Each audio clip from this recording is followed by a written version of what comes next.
Talk Radio.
All right, everybody.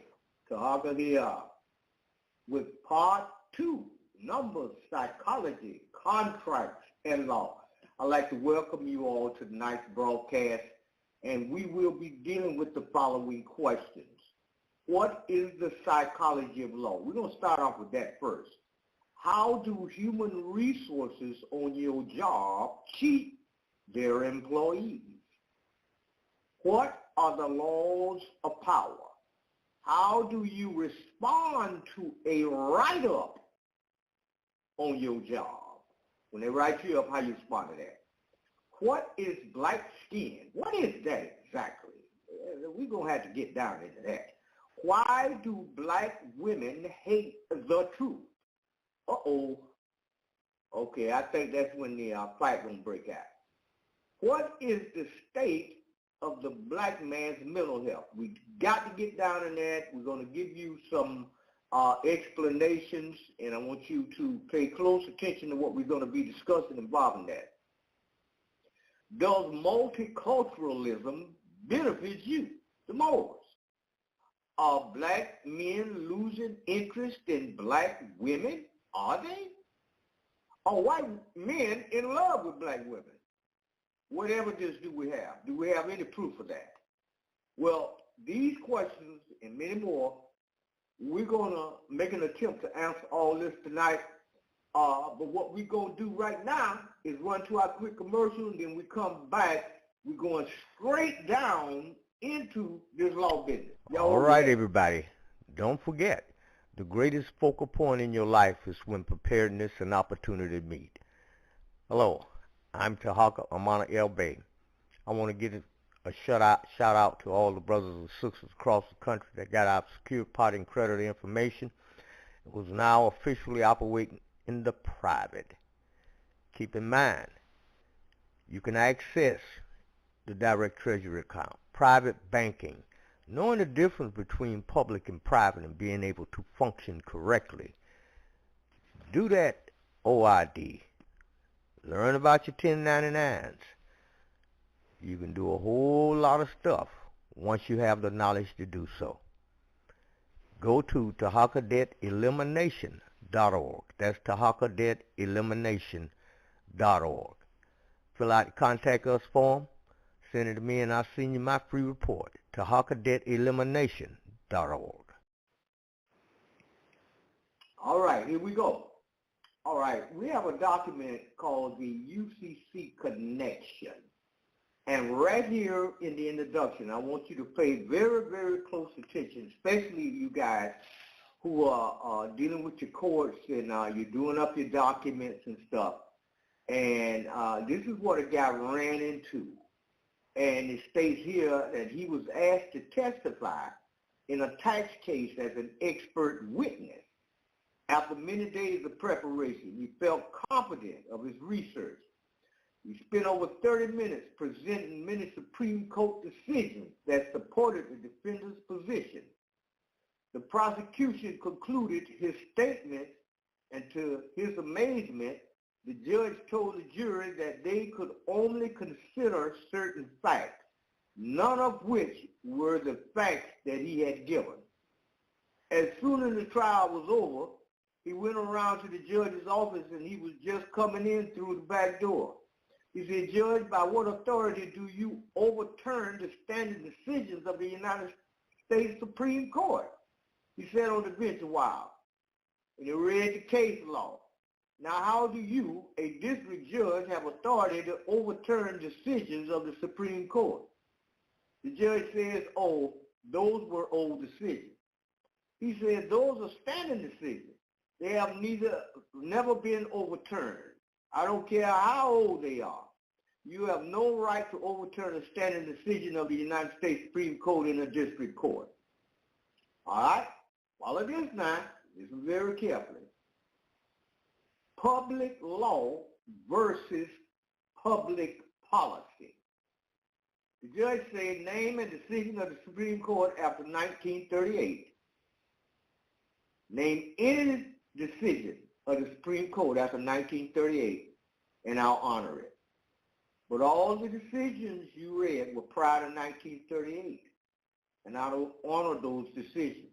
I asked, he asked, what happened in 1938? He said, prior to 1938, the Supreme Court was dealing with public law. Since 1938, the Supreme Court has dealt with public law. The charge that Mr. S. was being tried for is a public policy statute, not public law. And those Supreme Court cases do not apply to public policy. So he asked him what happened in 1938. He said that he had already told him too much. He wasn't going to tell him anymore. Well, he did a little investigation in 1938 and the Erie Railroad. Well, he began to investigate. He found that in 1938 was the year of the Erie Railroad versus Thompson case of the Supreme Court. It was also the year the courts claimed they blended law with equity. He read the Erie Railroad case. A man had sued the Erie Railroad for damages when he was struck by a board sticking out of the boxcar as he walked along beside the track. The district court has decided on the basis of commercial negotiable instruments law that this man was not under any contract with the Erie Railroad, and therefore he had no standing to sue the company.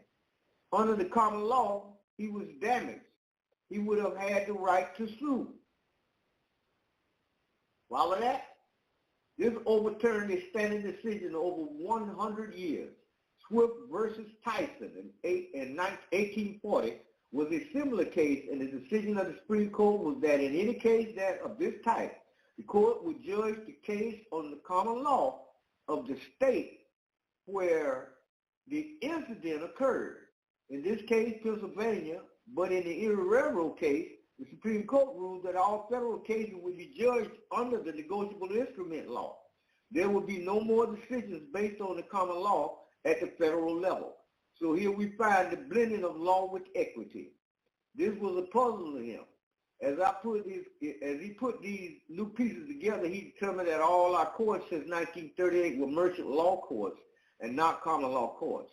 There were still some pieces of the puzzle missing. He said, a friend in the court. Fortunately, he made a friend of a judge.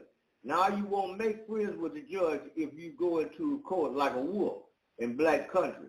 You must approach him as though you are a sheep and he is the wolf.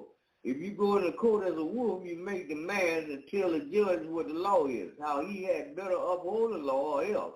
Remember the verse, I've seen you out of sheep and wolf country. Be wise as serpents and harmless as doves. We have to go into court and be wise and harmless and not make demands. We must play a little dumb and ask a lot of questions. Well, I asked a lot of questions and boxed the judge into a corner where they had to give me a victory or admit what they didn't want to admit. He won the case, and on the way out, had to stop by the clerk's office to get some papers. One of the judges stopped and said, "You're an interesting man, Mr. Freeman. If you ever in town, stop by, and if not sitting on the case, we will visit. America is bankrupt. Later, when I went into to visit the judge, he told him of a problem with the Supreme Court case dealing with public policy rather than public law. He said in 1938, all the higher judges and top attorneys in the U.S. attorneys were called into a secret meeting, and this is what we're told.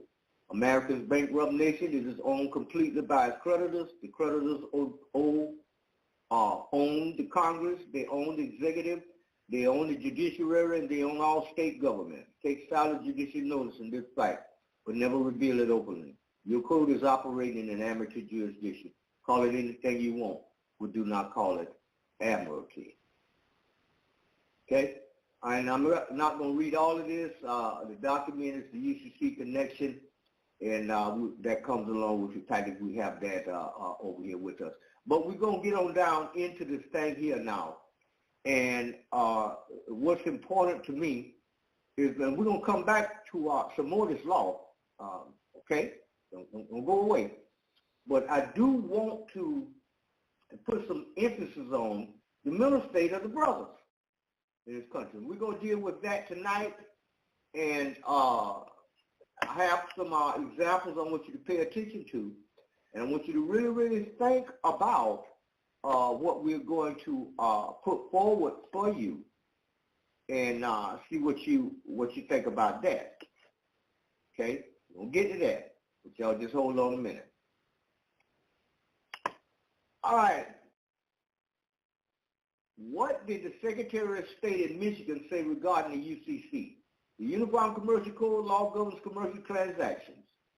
The code includes 11 articles covering a variety of areas such as sales, negotiable instruments, bank deposits and collections, and investment securities. Article 9 of the Uniform Commercial Code, titled Secure Transactions, designate the Office of the Secretary of State as the place of filing and searching for secure transaction documents. Now, this is a document called the UCCNU, first edition. Okay, and just want to put that out there for you so you can get some of that. Let me go back up here. Yes, a little bit. The new act, called the District of Columbia Organic Act, created the first corporate government that the United States of America has ever seen.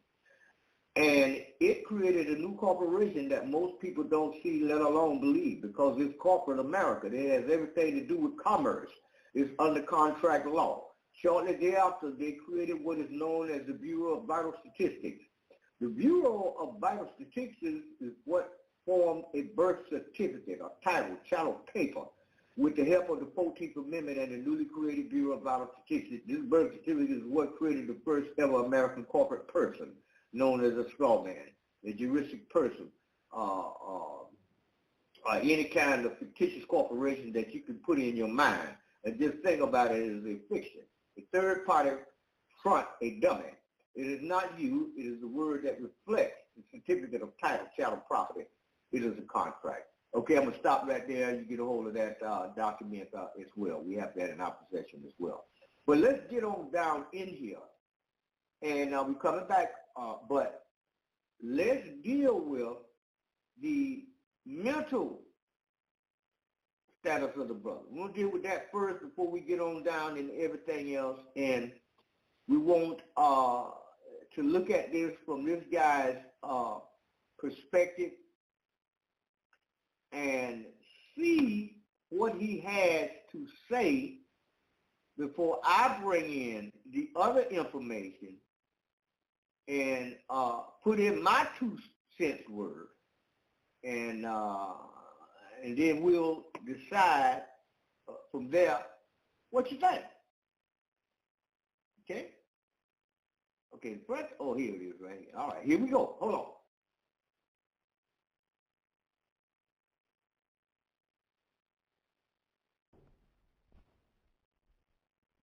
Death, depression, divorce,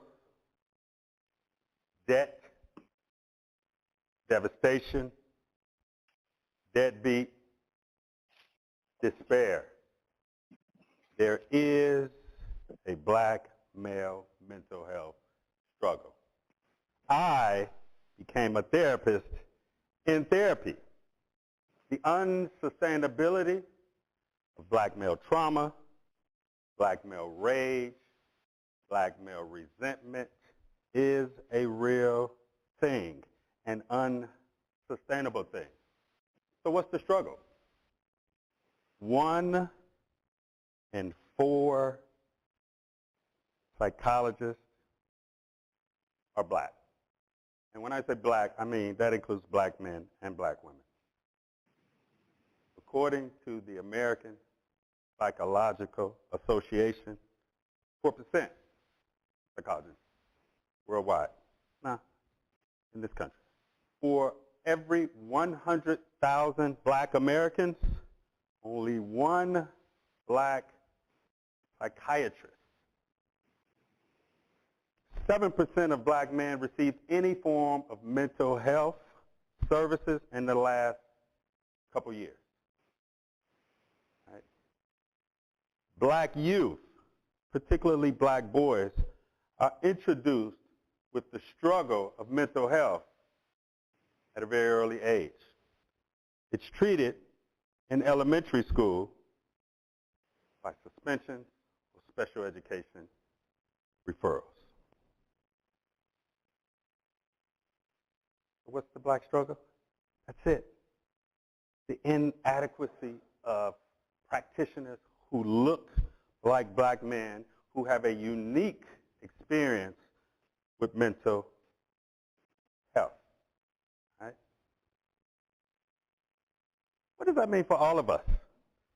The current mental health industry does not sustain black male trauma, black male rage, black male resentment, which means we have to look at the factors that are uniquely attributed to black males in this country. What makes me qualified to talk about black male mental health struggle? Well, beyond the obvious of being a black male, I crashed in 2008, the year the mortgage industry crashed, the real estate market, right? That same year, my mother informed me for cancer. In 2009, I became a father for the 4th time. But this time was unique because the child was already 21 years old, which means right before my 17th birthday, I had a child. In 2010, my mother ended up passing away from cancer. I moved her from Chicago to Georgia before the diagnosis to live out her golden years under the sun of the South, to work with me and for me. She ended up passing. In 2011, I went to what I now label as a very eventful divorce. I lost everything. I walked away from everything. I lost my family, my spouse at the time away from the children, assets, things of that nature. In 2012, I experienced my very first panic attack. I found myself in the middle of a public park here in Atlanta, lying on my back, crying profusely for what seems like hours. In 2013, I had my second panic attack. This one was different. This one, I was with a partner at the time, and she said that she overheard me saying some things that were troubling. Later on that day, I had a special event I needed to be at. My friend at the time took me to the local emergency room because as black males, that is how we address our mental health struggles, right? When it really gets to a point, you have to see someone at the local hospital emergency room. So, of course, they kept me 72 hours, suicide watch. I missed the court date. My partner at the time took the signed medical excuse to court at the time that I was supposed to report. The judge refused it, subsequently generating a bench warrant, and I eventually had to address that. That same year, 2013, my father passed, just when we were attempting to repair a 40-plus year fragmented, fragile, broken relationship, he passed. Went to Chicago, did the mourning, came back to Atlanta. 2 days after mourning my dad's death, was pulled over by local law enforcement. I had to settle that warrant from a few months earlier. So for the next 57 days, I sat in a jail cell, in a jumpsuit, grieving what I thought initially was only my father's death. What I now know was all of the stressors, the losses, the trauma, the rage, the resentment I had since I crashed the same year the mortgage and real estate market crashed. So during that time, I went to 5 different therapists. Now, I wasn't shy from therapy because my mother, bless her heart, she was ahead of her time. She took me to see a therapist in high school. We're talking in the 80s. The good thing is it ended up being family therapy, and we learned a lot of tools and strategies that really benefited us. But when it was my time, during 2008 to 2013, it felt differently, right? But I still went. I went to 5 different ones. The first 4, nothing. It was cool to share my struggles, but I didn't get any help. Why? Because it was irrelevant, right? The practitioners who did not look like me were culturally incompetent. They meant well. I didn't have time to teach them about my lived experiences. I needed tools and strategies. I needed them like yesterday. So after going through 4 different therapists, I gave up on therapy. I knew I was in trouble. It was evident in my life. I still didn't know where to go. Good friend urged me to take one more attempt to finding a therapist. So I did. Okay, we're back, everybody. Now, that is, I find that quite interesting. Never been in that position myself. However, I have something I want you to take a look at. I want you to think about this very, very carefully before I bring in this information. Have you ever noticed how nature and the universe is always in sync?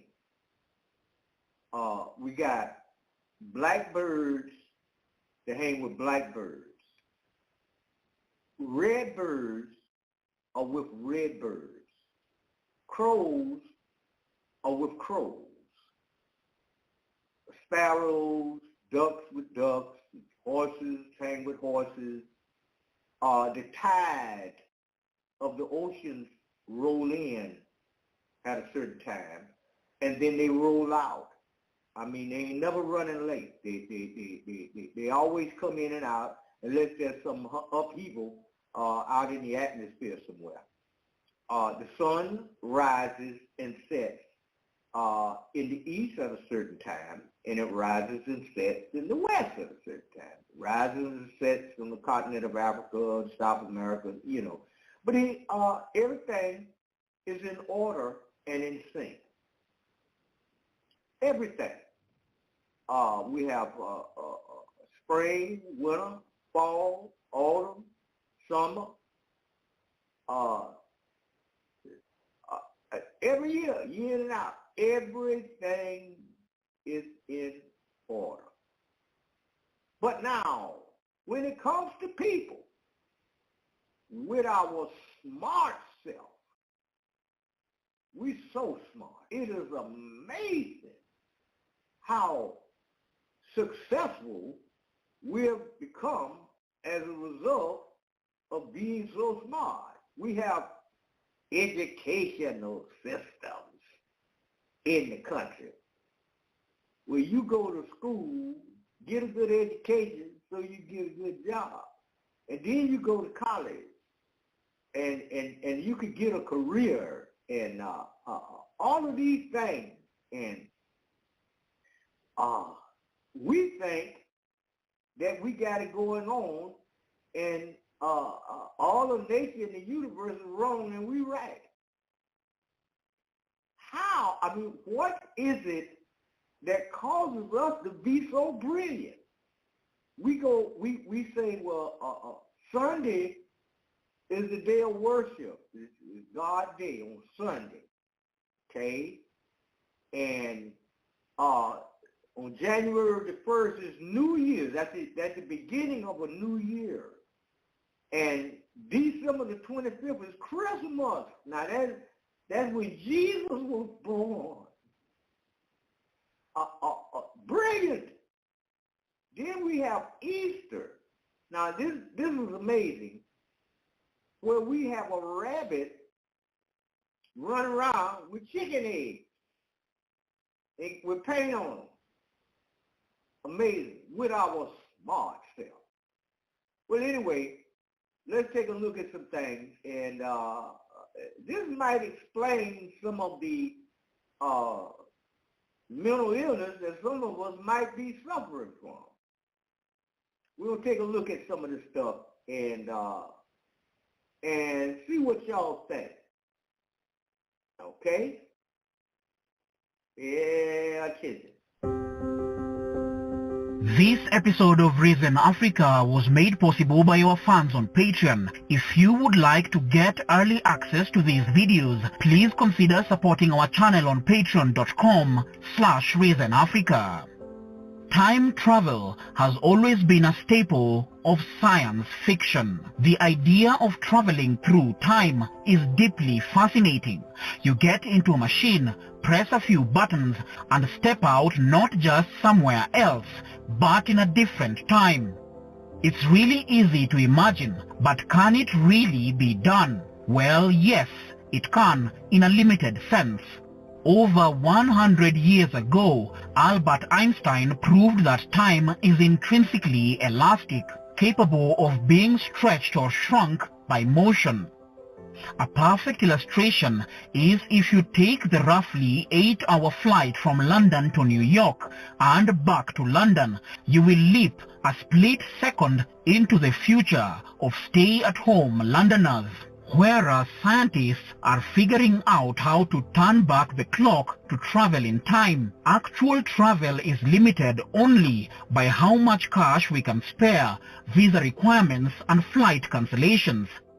Making a voyage to the past is limited by the cold hard laws of physics. Or maybe it's not. What if I told you that you could actually travel back in time? Not just a mere leap of a second that Einstein proved you could, but a massively unimaginable 7 years and 8 months all the way back to the start of 2014. Where could this be? It would have been fun to get your guesses if you hadn't noticed the title of this video, but that's just not how YouTube works. This is Ethiopia, the only country in the world whose year lasts 13 months instead of 12, and where the nation's calendar is more than 7 years out of sync with the one used in much of the rest of the world.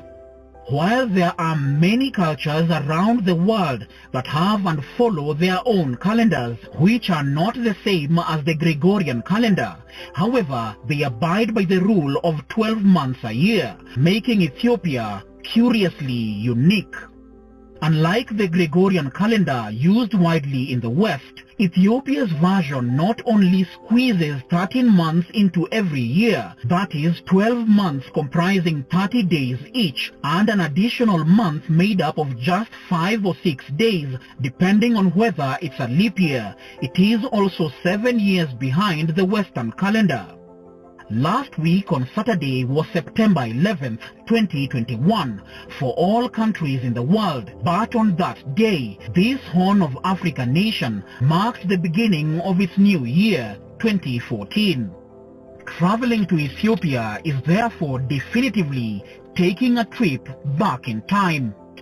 The additional 13th month of the Ethiopian year, called Pagum, has 5 days and 6 days in a leap year. In contrast, the Gregorian calendar has days that can be less or more than 30 days in a month. Some differences were the result of kings adding extra days on the months bearing their names in their honor in the Julian calendar, such as July and August, which were named after Julius Caesar and Augustus and have 31 days each. One of the reasons why Ethiopia celebrates its new year in September is that the number of daylight hours and nighttime hours happens to be exactly equal across the globe once every September, and the sun and the moon, which are used to count time, each set after 12 hours, also called an equinox. These are the days when the sun is exactly above the equator, which makes day and night of equal length. This means that Ethiopians also tell time differently from most of the world, with the day divided into two 12-hour slots starting from 6. Here, days start at dawn rather than midnight, which would make both midday and midnight 6 o'clock in Ethiopian time.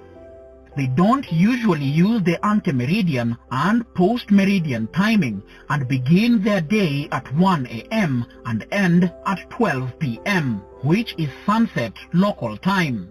We can only imagine the explosion of confusion that would ensue if this system was to be adopted across the world, but Ethiopians make it work.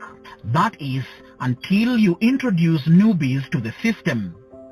The use of a different calendar has always confused foreigners visiting the country. Keeping appointments with locals is more often than not a nightmare for foreign visitors, who are always encouraged to make it clear when they are making appointments with locals on whether they are referring to local or European time.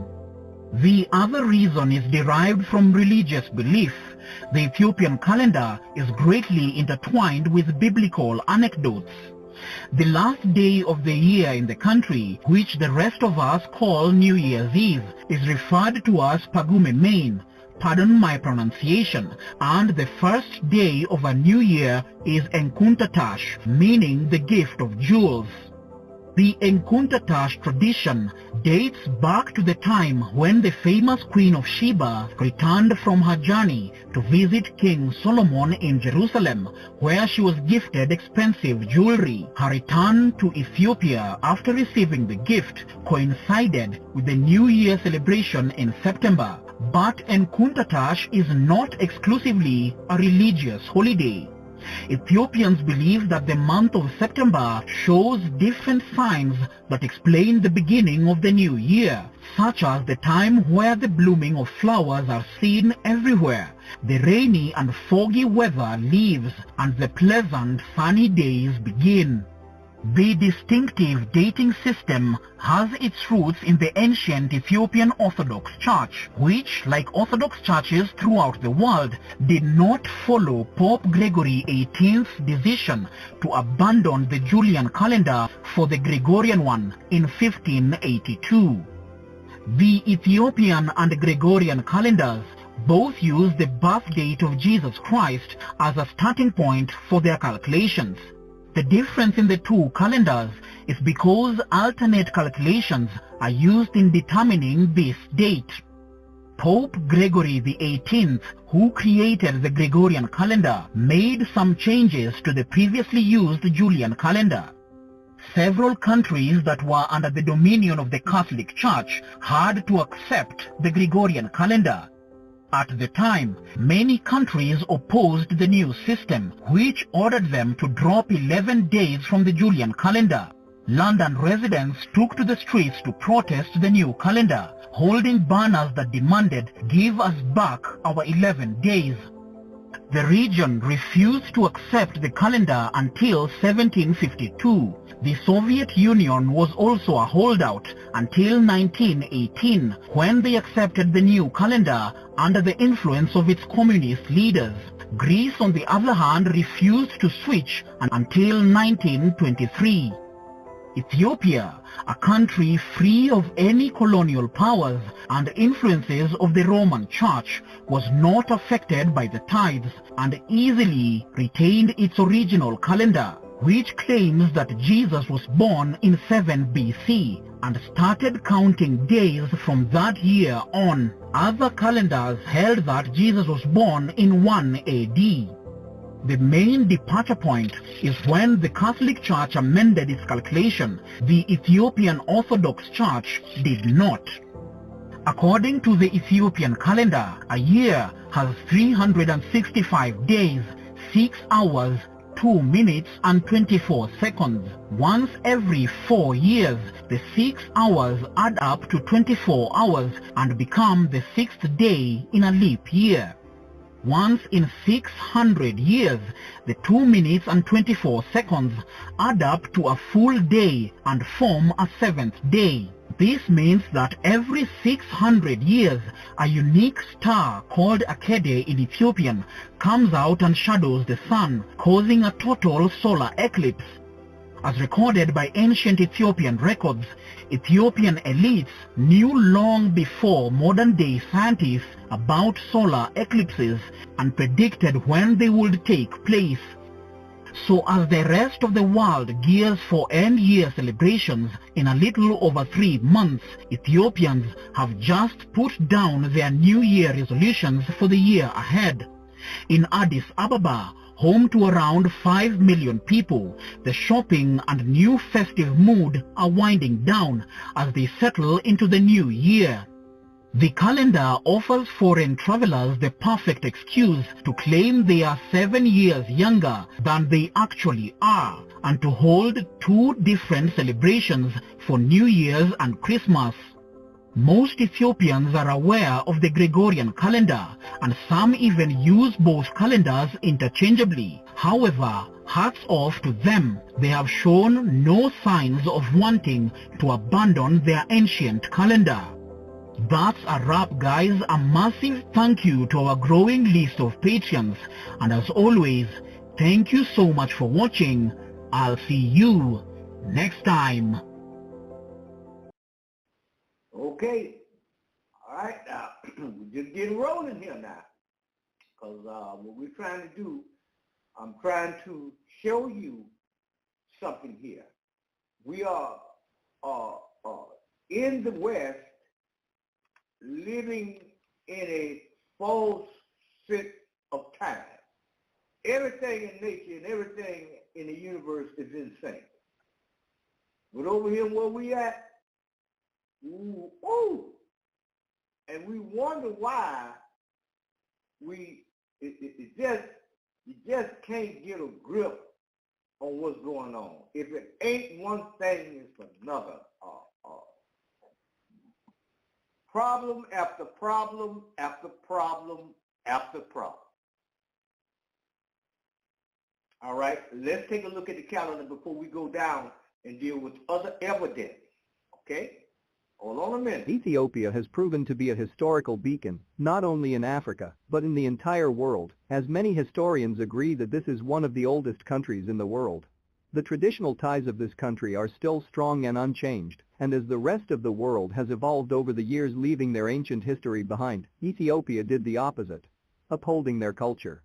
From the ancient Ge'ez language that dates back to the 4th century and has its own scripts, to the calendar, Ethiopia is indeed a unique country.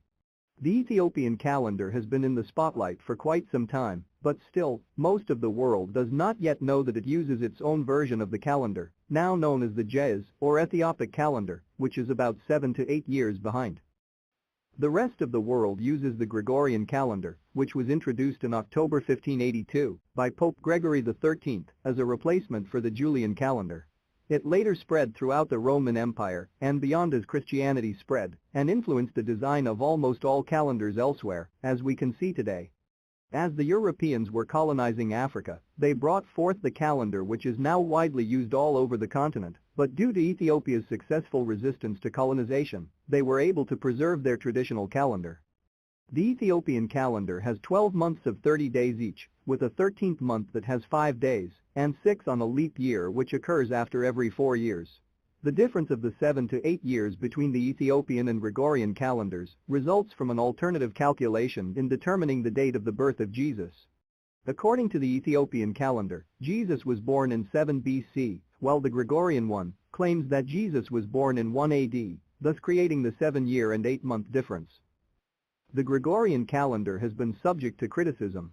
In 2012, Pope Benedict XVI argued that the Christian calendar was based on miscalculation, and Jesus was born earlier than previously believed, sometime between 7 BC and 2 BC, meaning the Christian calendar based on the year of his birth is off by several years. By the time the Gregorian calendar was introduced, the Julian calendar had already been in use for almost 1,600 years. After which the Gregorian version was implemented to represent modernization and improvement in date-keeping.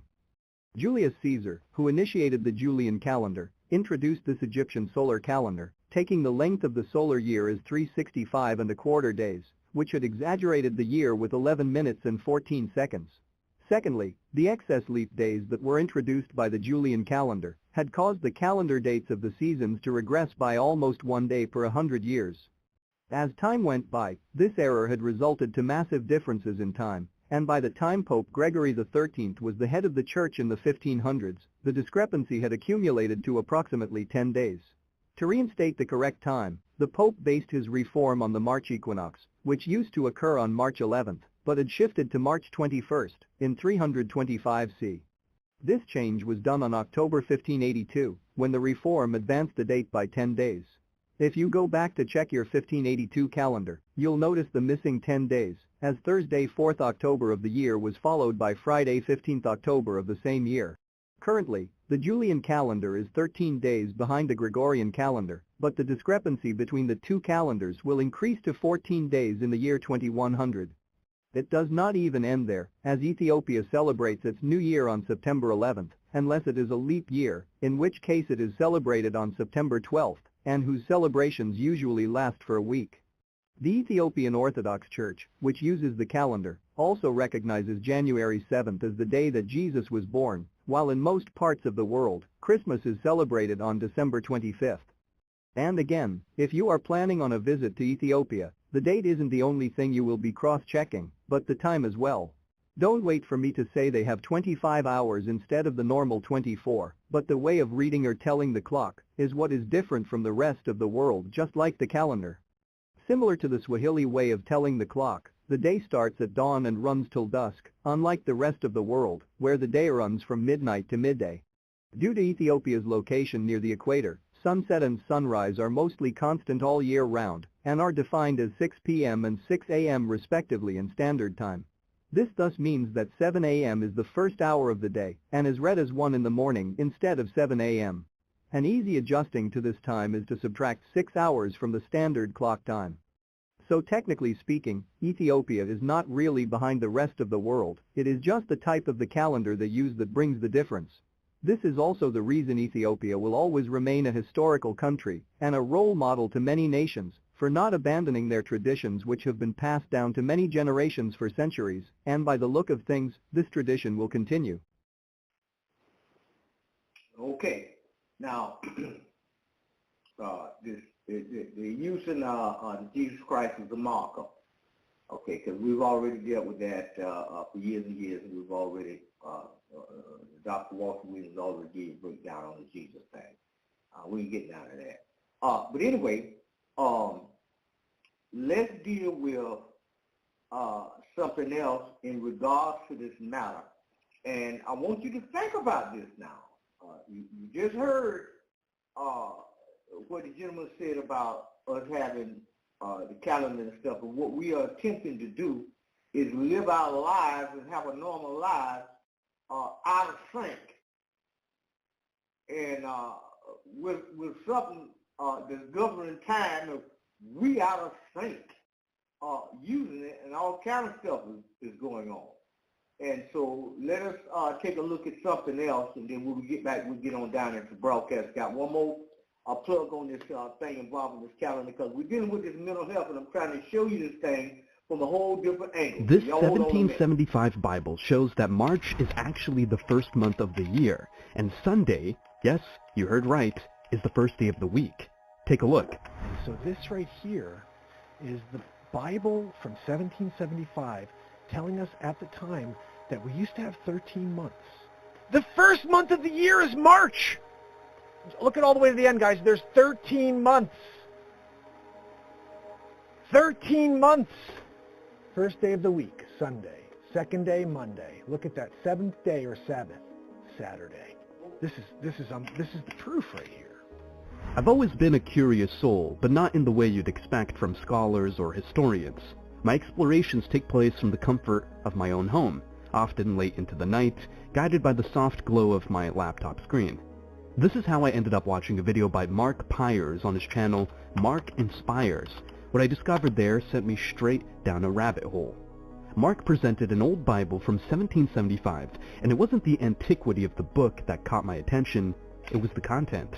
According to this Bible, the first month of the year is March, and each week begins on a Sunday. I paused the video. Sunday as the first day?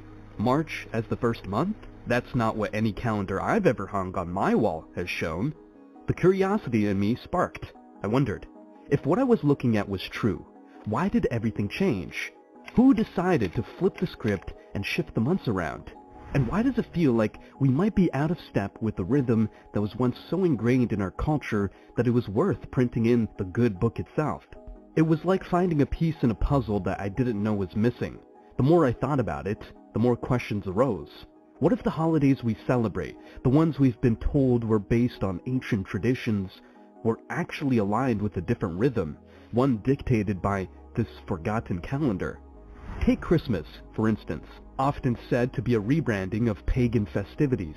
If we were following this old system, where would that leave December 25th? Would it hold the same meaning if it didn't coincide with the winter solstice as neatly as it does now?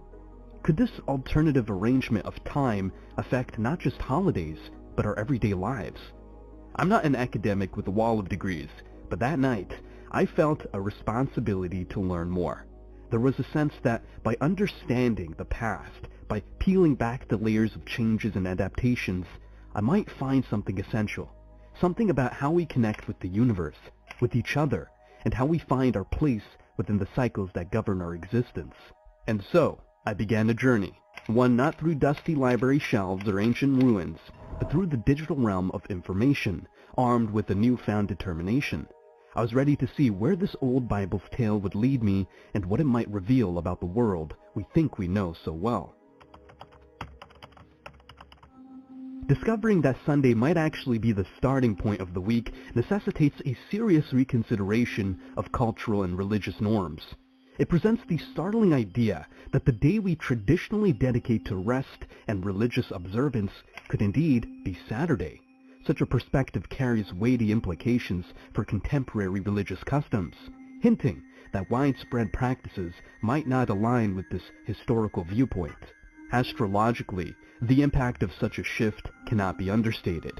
Each day's energies are traditionally tied to a celestial body, which, according to astrological systems, can influence human affairs. Misalignment between our constructed week and this celestial ordering might disrupt the intended flow of cosmic energies into daily life. For adherents of astrology, this calls into question the very foundation of their practice, suggesting a need for a thorough reassessment of how days and their corresponding planetary energies are observed and honored. This raises the fundamental question: who was it that altered the configuration of our week, thereby altering the fabric of our lives? The catalyst for such a change is not immediately evident. It may have been an incremental process influenced by the shifts in religious and secular authorities over the millennia, or it might have been an intentional move to distance contemporary practice from ancient traditions. One of the things Constantine did was because he wanted the pagans to worship God, Jehovah, was he moved the day of worship to the day of the sun, which is why we now worship on Sunday, because Sunday became a pagan day. One thing is clear. there seems to be a deliberate discrepancy between our current temporal structure and that of historical records, though the motivations behind this are still veiled in mystery. The departure from the calendrical structure as outlined in the 1775 Bible could imply that many facets of our daily existence are misaligned with both historical precedent and perhaps celestial design. This misalignment extends to significant dates of observance. The timing of festivities such as Christmas and Easter, for instance, might not truly reflect their original intent or season. Contemplating a realignment with this historic calendar suggests the possibility of returning to a way of life that is more authentic, perhaps closer to spiritual principles that have been overshadowed over time. It prompts us to consider whether a shift in observance to align with historical records could reconnect us to a spiritual authenticity that has been eroded. This discourse is not merely about adherence to religious rules or speculative astrological theories. It centers on our alignment with a natural and cosmic order that may predate contemporary calendars. Choosing to follow this route is about much more than date correction. It's a quest to uncover a harmony with the natural world that may have been lost. As we delve further into the contents of this ancient text, we have to wonder what further insights they may offer, and in what ways these could revolutionize our current understanding of time, spirituality, and our place within the cosmos. This exploration is not only fascinating, but has the potential to be profoundly life-altering. The 1775 Bible, which intriguingly outlines a calendar year starting with March and comprising 13 months, hints at a bygone era's intimate dance with the cosmos. This historical artifact opens a window to explore how our ancestors perceived time and its connection to cosmic energy and planetary alignments. Historically, calendars were not just tools for marking days. They were intricately linked to the movements of celestial bodies. This relationship was seen in the meticulous attention early civilizations paid to the skies. The enigmatic Stonehenge is a prehistoric testament to this, aligned with the solstices, points in the year that mark the sun's most extreme positions in the sky. In the context of the 1775 Bible, the shifted calendar may point to a forgotten alignment with natural cycles. If March marked the new year, it coincided with the vernal equinox, a time of balance when day and night are of equal length, symbolizing renewal and rebirth in many cultures. This could suggest a time when people were more in tune with the rhythms of nature, aligning their lives with the equinoxes and solstices which were critical to agricultural societies. The choice of a 13-month calendar could also reflect a closer alignment with lunar cycles. Traditional lunar calendars, used by cultures like the Hebrews, based their months on the moon's phases, resulting in a year of 12 or 13 months to maintain synchronicity with the solar year. This system is rooted in the observable energy shifts that accompany the transition from one lunar phase to another, which ancient peoples believed influenced agricultural and human cycles. Furthermore, planetary alignments have long been observed and respected. The 7-day week is an enduring legacy of such celestial considerations, with each day corresponding to one of the 7 classical planets known to the ancients. The 1775 Bible's depiction of Sunday as the week's first day underscores this connection, resonating with the sun's position of primacy in our solar system. The study of the calendar in the 1775 Bible might reveal more than a mere historical curiosity. It may uncover a lost understanding of time that honored cosmic energy more explicitly than our modern system. It opens questions about how this alignment affected societal behavior, religious observances, and the general worldview of the time. The blending of pagan traditions with Christian holidays is a topic that stirs much debate, especially when we delve into the origins of Christmas. To understand this amalgamation, we need to travel back to the early centuries of Christianity.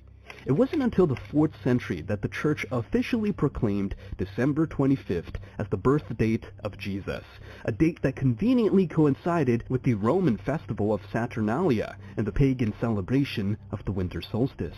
These festivals were times of merrymaking, social reversal, and, most importantly, celebrating the return of the sun, Saturnalia for the Romans and Yule for the Germanic peoples. The Church's decision to place Christmas during this festive period may have been strategic, easing the transition for converts by allowing them to continue their traditional celebrations, now under a Christian guise. But the question remains, was Jesus actually born on December 25th? Historical and scriptural evidence suggests otherwise. The Bible does not specify a date for Christ's birth, and some scholars point to clues that indicate a spring birth. Shepherds tending to their flocks, which they did during lambing season, a time quite distant from the chill of December. Moreover, the choice of date for Easter, which follows the lunar cycle and the Jewish Passover, reflects a more astronomical and scripturally grounded approach to determining a significant Christian event. Why, then, did Christmas break from this pattern? It seems that the early church fathers were less interested in historical accuracy and more in the symbolism of light overcoming darkness, aligning Christ's birth with the rebirth of the sun. Well, another thing Constantine did was move the day of Jesus' birth to December, because Tammuz died on December 23rd. And it was believed, because Nimrod, his father, was a hunter, it was believed that Nimrod would be reborn in his son Tammuz. And his son Tammuz's birthday was December 25th. And what you would do on Tammuz's birthday was you would set up a tree. Deuteronomy 16:21. You shall not plant for yourself any tree as a wooden image near the altar which you build for yourself to the Lord your God. It was believed that in order for Tammuz to rise again as his son Nimrod, you'd have to go to the tree, you'd have to cut down a tree from the forest, and you'd have to put balls on it, and the balls were symbolic of testicles. The tree was symbolic of a phallus. Jeremiah chapter 10. Look what it says. Hear the word which the Lord speaks to you, O house of Israel, thus saith the Lord. Do not learn the way of the Gentiles. Do not be dismayed at the signs of the heaven, for the Gentiles are dismayed at them. For the customs of the people are futile. For one cuts a tree from the forest, the work of the hands of the workman with an axe.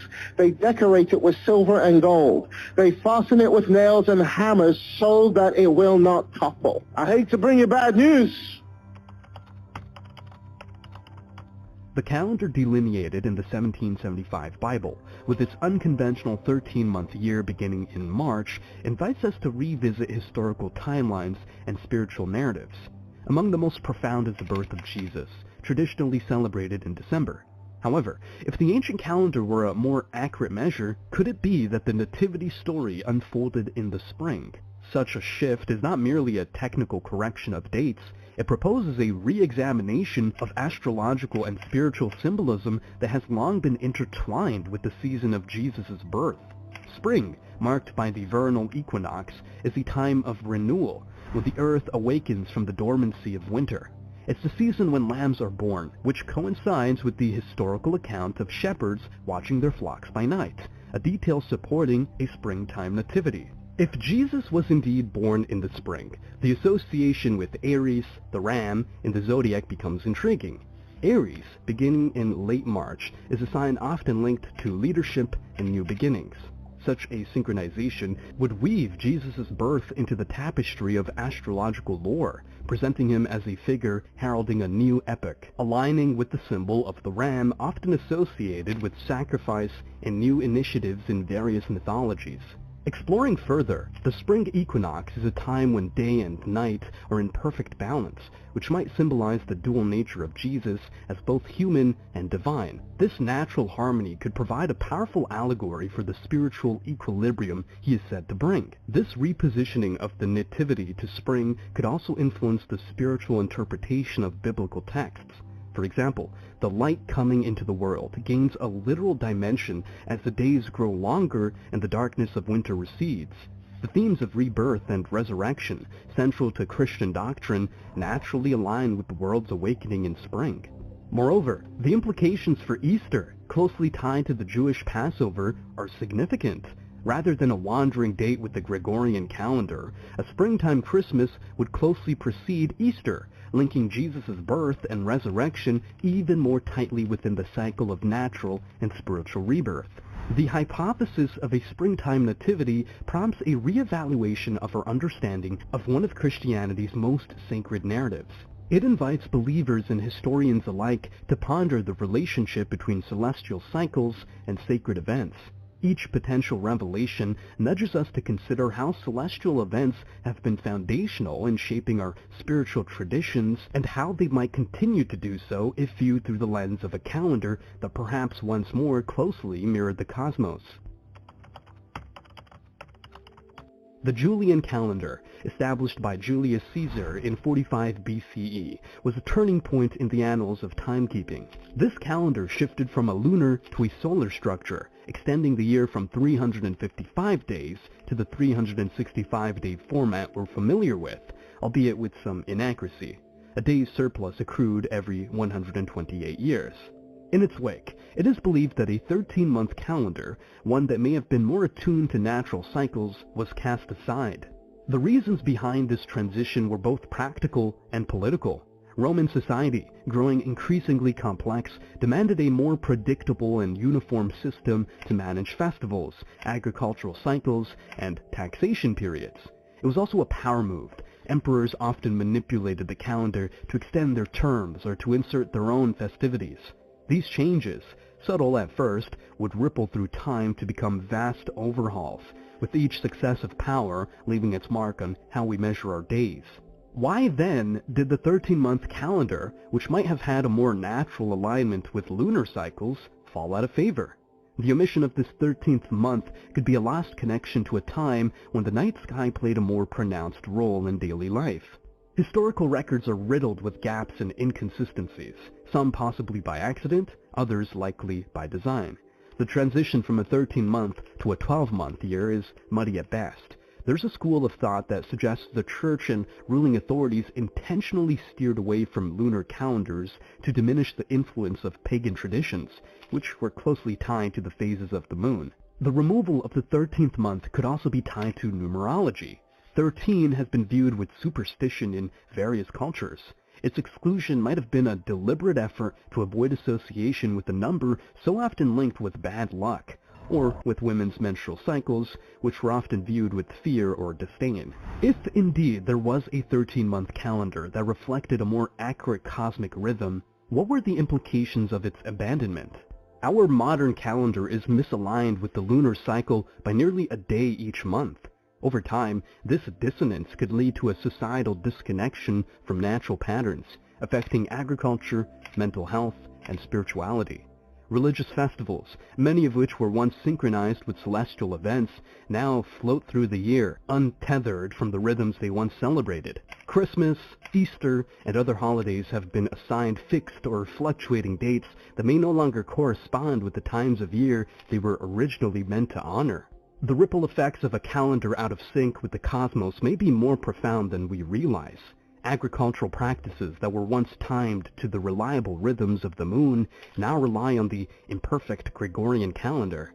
This subtle shift may have gradually distorted our connection to the environment, leading to practices that are less sustainable and harmonious with the Earth's cycles.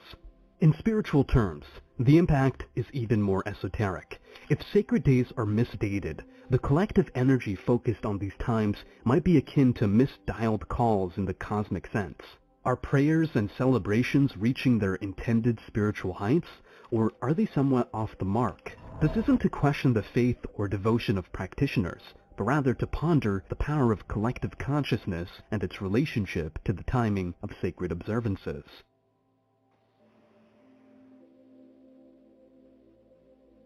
Okay. There you have it. What you think about that? I was thinking the same thing. You interfere with time. You interfere with the natural order of man. He can't help but have a problem. And if it's never corrected, he's going to continue to have the same problem. And if he continues to look for something different to happen while he's still doing the same wrong thing, that's called insanity.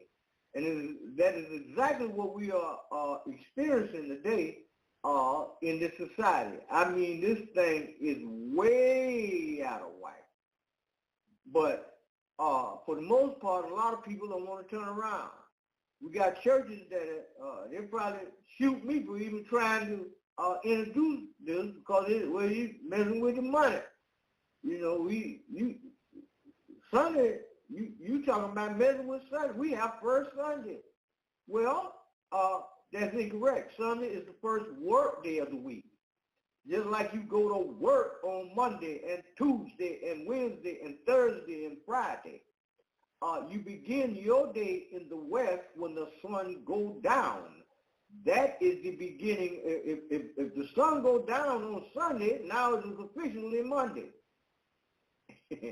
But to try to get folks to understand that, now you're talking about flight. So if you begin to understand this and you start actually using this,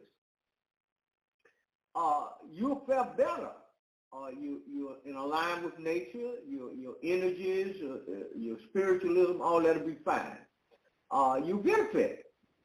But you are going to run into a tremendous amount of turbulence when it comes to family members and friends and acquaintances out there in the streets who will probably not only verbally attack you, but want to physically harm you because anytime you have darkness and you bring a light, darkness flees.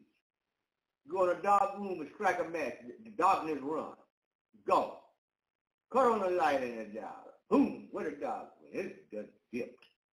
But anyway, I wanted to bring that in. That will give you something to think about in regards to our position here on this planet. Now, before I go back down into another vital piece of this law stuff, I'm going to run another commercial and take a little quick, very, very short musical break, and then we'll be right back. Once again, don't wait until it's too late. Hi, I'm Tarhaka. Get out of debt now. Use what you already have at your disposal. Try living in the private for the first time in your life. Go to TarhakaDebtElimination.org. What are you going to do when the economy collapses? What are you going to do when life in the public becomes so unbearable you don't think you can survive? There is something you can do now. Gain the benefit now of using the private banking and credit available to you. Avoid the loss of your hard-earned cash, which are debt notes. Go to TarhakaDebtElimination.org. Request my free report by filling out the Contact Us form, and I will rush the report to your email box. Act now. We still have a small amount of time. TarhakaDebtElimination.org. Okay, we back. Yeah, hold on one second. We'll take another quick break. Get your glass of water, what have you, and just then drink you a couple of swallows and get on back with us.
All right, we're back, everybody. Now I'm going to get on back down into this last little piece of law here. And keep in mind that the documents that I'm going over a little bit with you comes along with our packages, just a fraction, a little smidget of what we offer to the people who get our secure party and creditor package. And what we want you to do, once we convert this over into a YouTube video, go ahead and subscribe to our channel. Give us a thumbs up or a thumb down, either way you see it. If there's anything in there you agree with or disagree with, go ahead on and send us a comment, and we'll get back with you on that. Private registered bonded promissory note. It's on bonded paper and stuff. It's a negotiable instrument. This one is set up for $55 million. The note number's there. The USPO registered number is there. Paid to the order of John Henry Doe. $55 million United States dollars. John Henry Doe, for John Henry Doe. The count is there. And it states here on this particular instrument, it says this negotiable instrument tendered lawfully by John Henry Doe, maker in good faith, shall evidence as a debt to the payee pursuant to the following terms. This is an unconditional promise to pay. This note shall be posted in full dollar for dollar pursuant to the credit order noted above and presented to the payer of the United States Department of Treasury, care of trustee of the United States Bankruptcy, and the person in charge there. After discharge of the debt, the balance of the funds is to be credited to John Henry Doe to be used for the benefit of the same. Payer shall, upon receipt of this instrument, charge account 123456789, VA pass-through private prepaid treasury account 123456789, for the purpose of terminating any past, present, or future liabilities expressed or implied, attached, or attributed to 123456789. This is a public debt obligation of the United States. Payer shall ledger this note for a period of 6 months commencing the start of the business of March 17, 2010 until close of business September 13, 2010, not to exceed 180 days at an interest rate equal to the current rate per annum. Upon maturity of this note shall be due and payable in full with interest and any associated fees. Payment shall be ledgered against private registered offset or discharge bond number, such a number. USPO registered mail tracking numbers there, held and secured by the person in charge of the Treasury of the United States on board where prohibited by law. And it goes down into your all caps and then the man on the right and the date of issue and the signature. It's on bonded paper. It's very, very well done. But anyway, I just want to make you aware of what's available to you once you get our secure party creditor package, and we'll explain this stuff to you once you get this stuff and start operating in the private. Okay, but right now, for those of you who are on the job, how does the Human Resource Department cheat its employees? Let's take a look. In this video, I'm going to expose 4 nasty tricks that Human Resources uses to cheat their employees out of money, rights, and their jobs. If you're not aware of these, it's only a matter of time before you fall for one. My name is Brannigan, and I'm an employment lawyer. Oh, and these tricks get worse as we go on, so keep watching.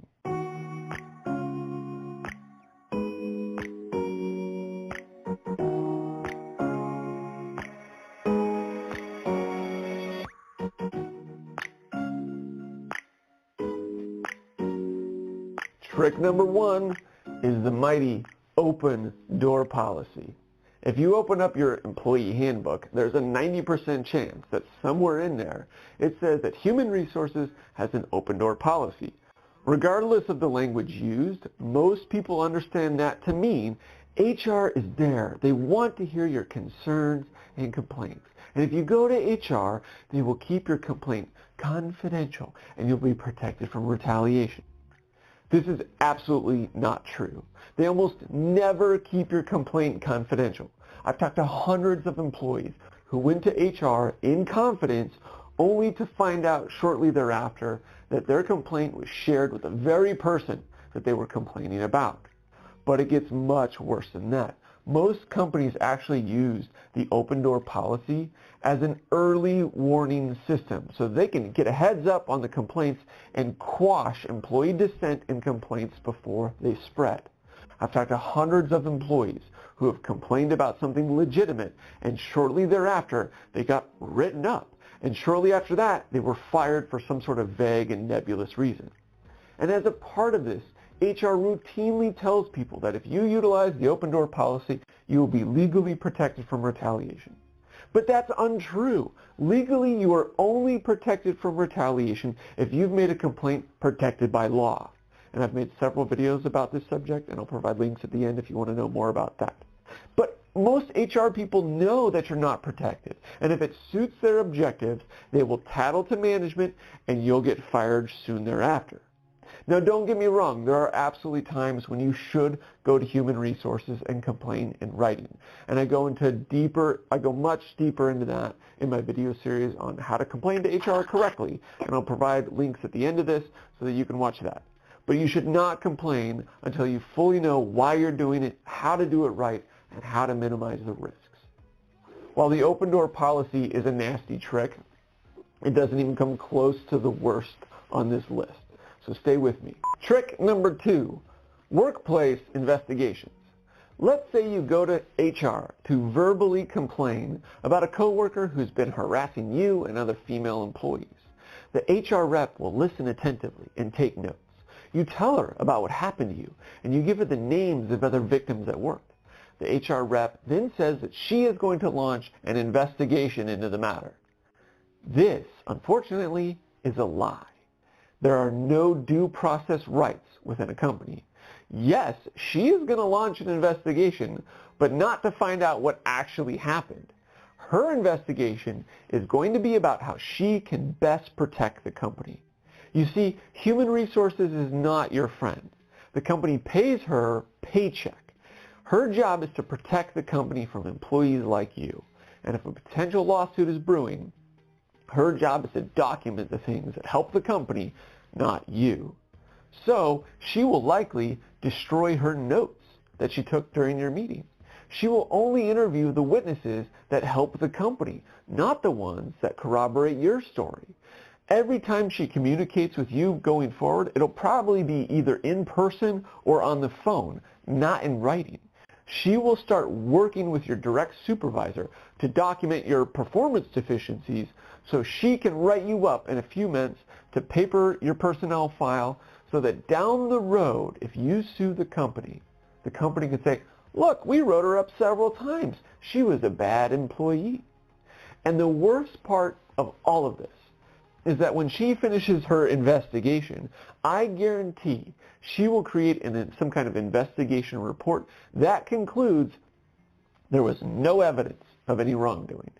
Even if the HR rep genuinely believes that you were harassed, she will never put it in writing because her job is to protect the company, not you. Now, with all that said, if an investigation is going on at your job, should you refuse to participate or let this knowledge prevent you from submitting a legitimate complaint to HR? No, absolutely not. You must play the game and participate. If you don't, down the road in litigation, the jury will think that you were the problem, not the company.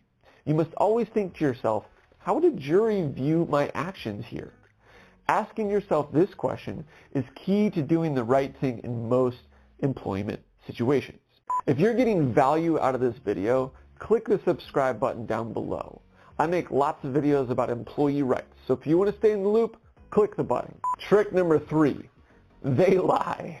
Alright, well, in most interactions with HR, there's no reason for them to lie to you.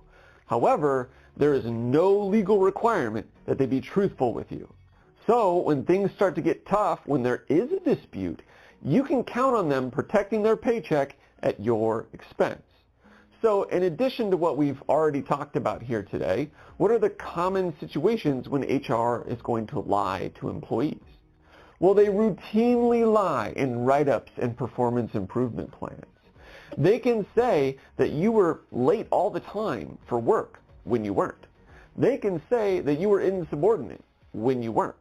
They can say that you had a bad attitude when you didn't. And if the cumulative effect of all these small lies ultimately leads to your termination, they know that they can get away with it because the law of defamation doesn't have much teeth in employment law. I made a video about defamation if you want to know. I'll link below. They also routinely lie during lawsuits. This is super common. I've questioned a lot of HR reps under oath during depositions. They will say that they gave you several verbal warnings when they didn't.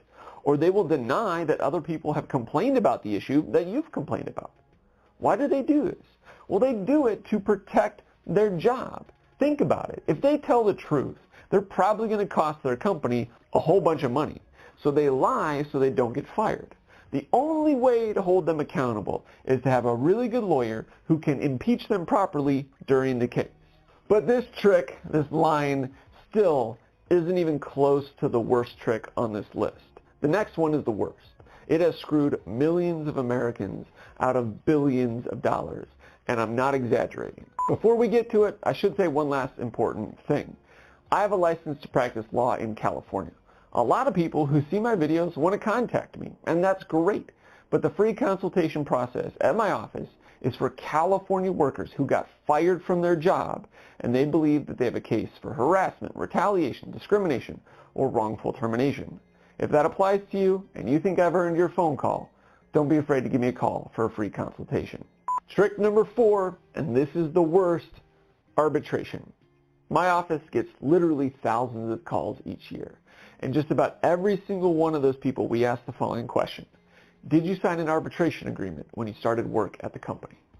Most people respond by saying, what's arbitration? And therein lies part of the insidious deception of this trick. Very few people even know what arbitration is and what its implications are for workers. But don't worry, I will explain. Here is how it works. After you accept the job offer, HR says, congratulations, and then they slide over a bunch of documents for you to sign. Happy to have a new job, most people quickly sign them without ever reading them. And somewhere between 20 to 40% of employers have their new employees sign an agreement called arbitration. Or the arbitration agreement is buried in the employee handbook and the employee signs an acknowledgement page that says that they agree to the terms in the employee handbook.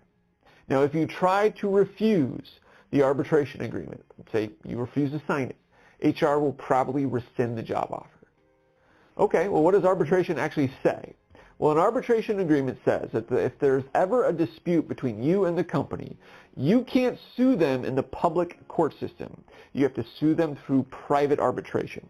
And if valid, that agreement forces you to fight for your rights in a secretive, binding judicial process where if you lose, you have no right to appeal. So you can't sue in the public court system. How it works is if you file for arbitration, an arbitrator, which is usually a retired judge or a former defense attorney, becomes the judge and jury for the case. This arbitrator is paid hundreds of dollars an hour by the company to act as a neutral adjudicator. And if you have any common sense at all, you're asking yourself, if the arbitrator is getting paid thousands upon thousands of dollars by the company that you're suing, how often do they actually rule in the employee's favor? Well, the answer is not nearly as often as they rule in favor of the company. So let's say you have a great case against the company. When your case is forced into arbitration, its settlement value becomes substantially less than if it were in the regular court system. That's great for the company and terrible for you.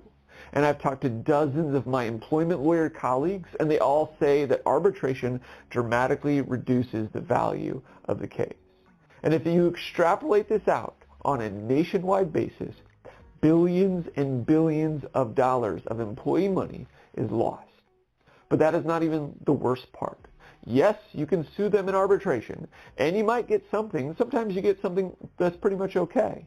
but most arbitration agreements say that you cannot sue them on a class-wide basis. That means you can't bring a class action against the company. Why does that matter? Well, let's say the company has failed to pay you $5,000 in unpaid overtime. $5,000 is a lot of money, but that is not nearly enough to justify hiring a lawyer and pursuing a case against the company. The costs of that case will quickly overwhelm the value of it. Those smaller claims are just not worth pursuing, even on a contingency basis. But if you and your lawyer can gather together 100 plus people and sue on a class-wide basis, then the case becomes economically viable to pursue. So if you're paying attention, what this means is if there's an arbitration agreement, those smaller claims just don't get pursued, period. Ergo, the company gets away with theft. By my estimate, and many other lawyers I've talked to, without question, tens of billions of dollars of employee money across America is lost each year because of arbitration. Without question, arbitration is the worst trick that HR and employers use to steal employee wages and minimize the size of harassment, retaliation, and wrongful termination claims. Okay, Brannigan, how can you avoid this? Well, that's a big subject in and of itself, and I don't have time, unfortunately, to cover it today. But if you want me to make a video on arbitration, let me know in the comment section down below. Believe it or not, this is my third video on human resources. And if you've watched the... Okay, there you have it. I hope y'all got some out of that. And I would encourage you to listen to this show over and over and over so that you, when you go to work, you'll know what's going on and you can prepare yourself and deal with them. Me personally, I don't work for companies anymore, and they would sure have a pickle on their hands if I was. However, let's go on to the next thing. How to respond to a write-up. When they, you know, the companies you work for, where you did this, that, and that, we're going to write you up. How to respond to that? Let's roll. If you've ever been written up on the job, you know that the write-up is a sign that things are not going well. While some write-ups are legitimate and are sincerely meant to help you improve, others are completely bogus and simply created to justify firing you. So from a legal perspective, how should you respond to a written warning at work? Is there a right way? Is there a wrong way? The answer is yes. And this video will give you 12 recommendations on how to respond to a write-up.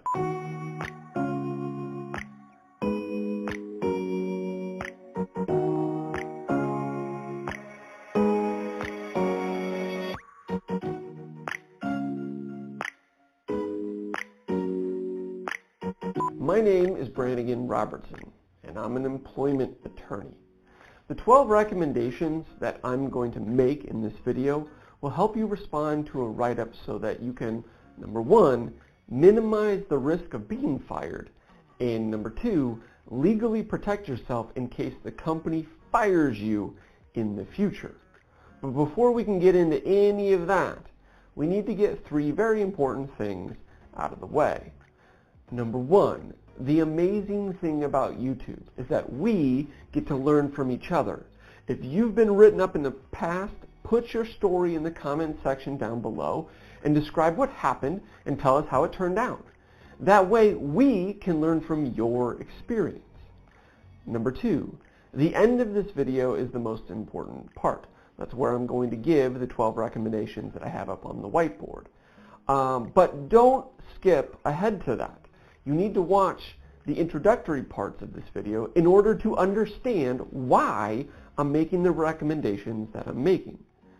Number three, I practice employment law in California. That's where I have my license to practice law. But this video isn't just for people in California. It's for everyone across America because most of the information that I share is not dependent on any particular law. However, this video is not legal advice for your situation. If you need legal advice, you need to call an employment lawyer in your state.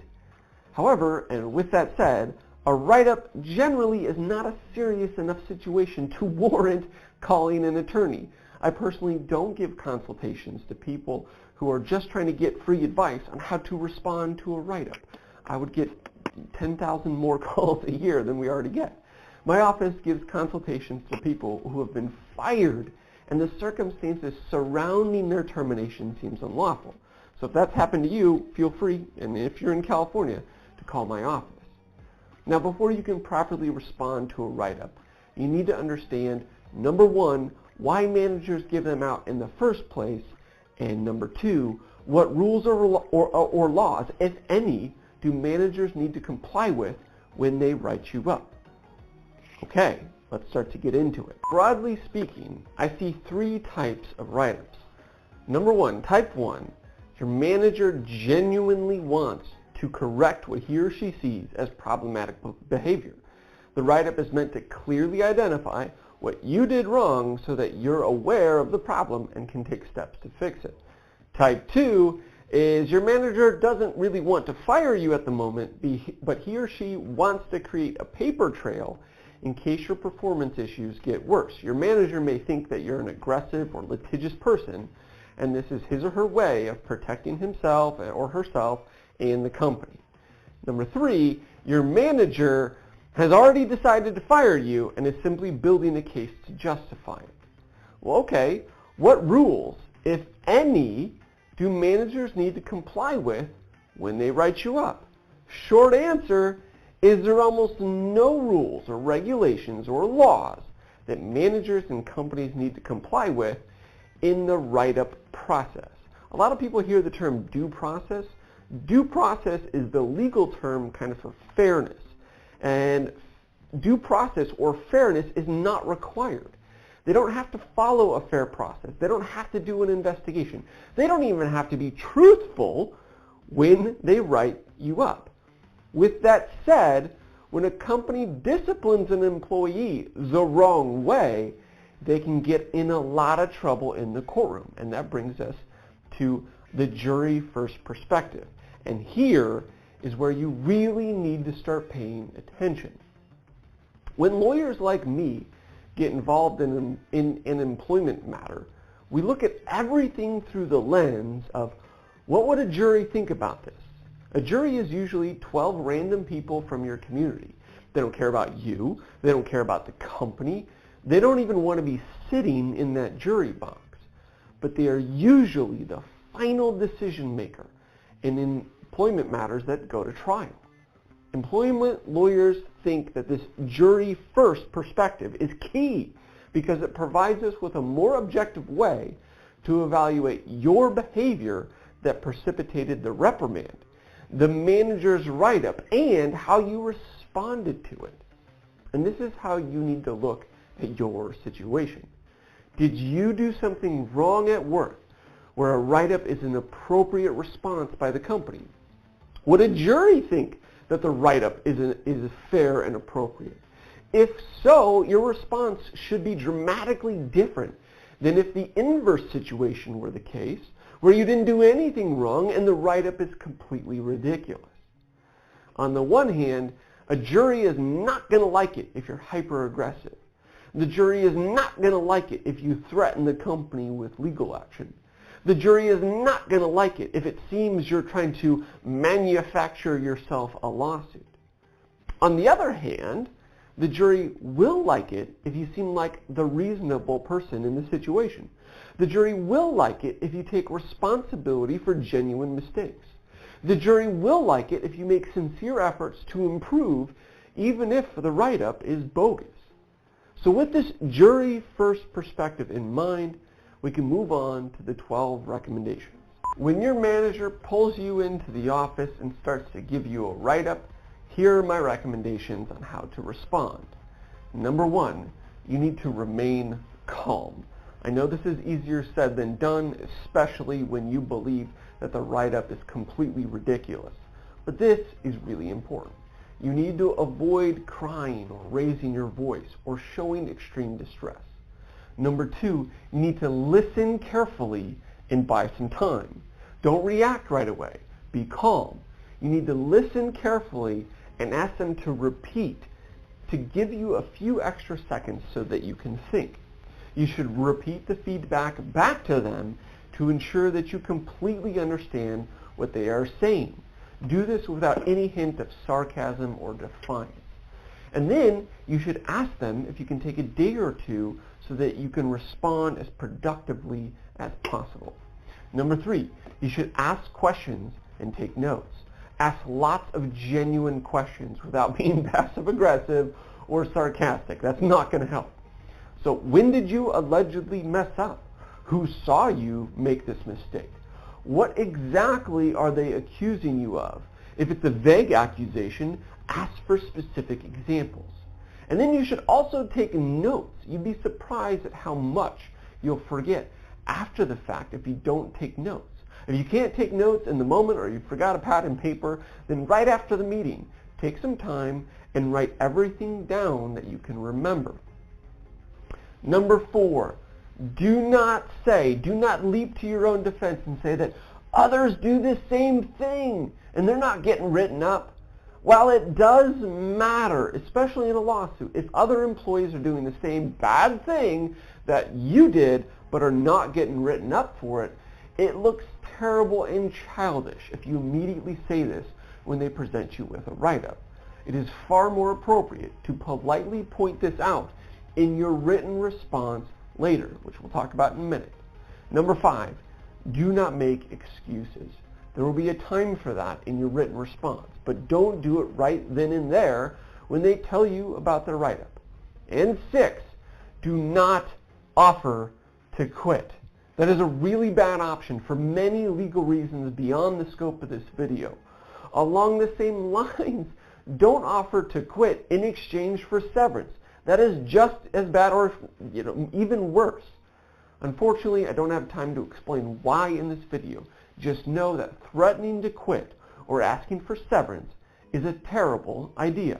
Number 7, if they ask you for a response right then and there, ask for some time, like a day or two, so that you can have some time to think and reflect before responding. Number 8, if they ask you to sign some documents, find out what those documents are before you sign anything. If they're simply asking you to sign an acknowledgement that you received the write-up, then that generally isn't much of a problem. I generally tell people to write at the bottom of the write-up if they're asking for a signature right then and there, I acknowledge that I received this document, and then sign it. On the other hand, if they're asking you to sign the write-up saying that you agree with it and their criticisms, then either don't sign it or write in, I do not agree with some of the comments here, but I acknowledge that I received this document, and then you can sign it. This approach is a lot better than simply refusing to sign the write-up, because refusing to sign it might be seen as insubordinate. And when employees are insubordinate, it often expedites their termination from the company. Okay, number 9, respond in writing. A written response is very important. If the company is targeting you because of some protected characteristic or protected activity that you've engaged in, it's very important that you complain about it in writing. If the company fires you after you've complained in writing, it's going to strengthen your case to have a written record of the thing that you complained about. That'll help a retaliation or wrongful termination case. So what should you say in your response, your written response? You want to focus on facts, not feelings. This is not the time to whine about your boss or air unrelated grievances. You should be specific about what is true and what is untrue in the write-up. If you have proof, attach it. If you have witnesses, list them. Just know that most of your coworkers will lie in order to save their job. No matter how much you think they're your friends, they have families and responsibilities too, and it's very difficult for them to go against the company. Your response should be relatively concise, 2 to 5 paragraphs max, in my opinion. Your response should be polite and professional, and for the love of Pete, please proofread it.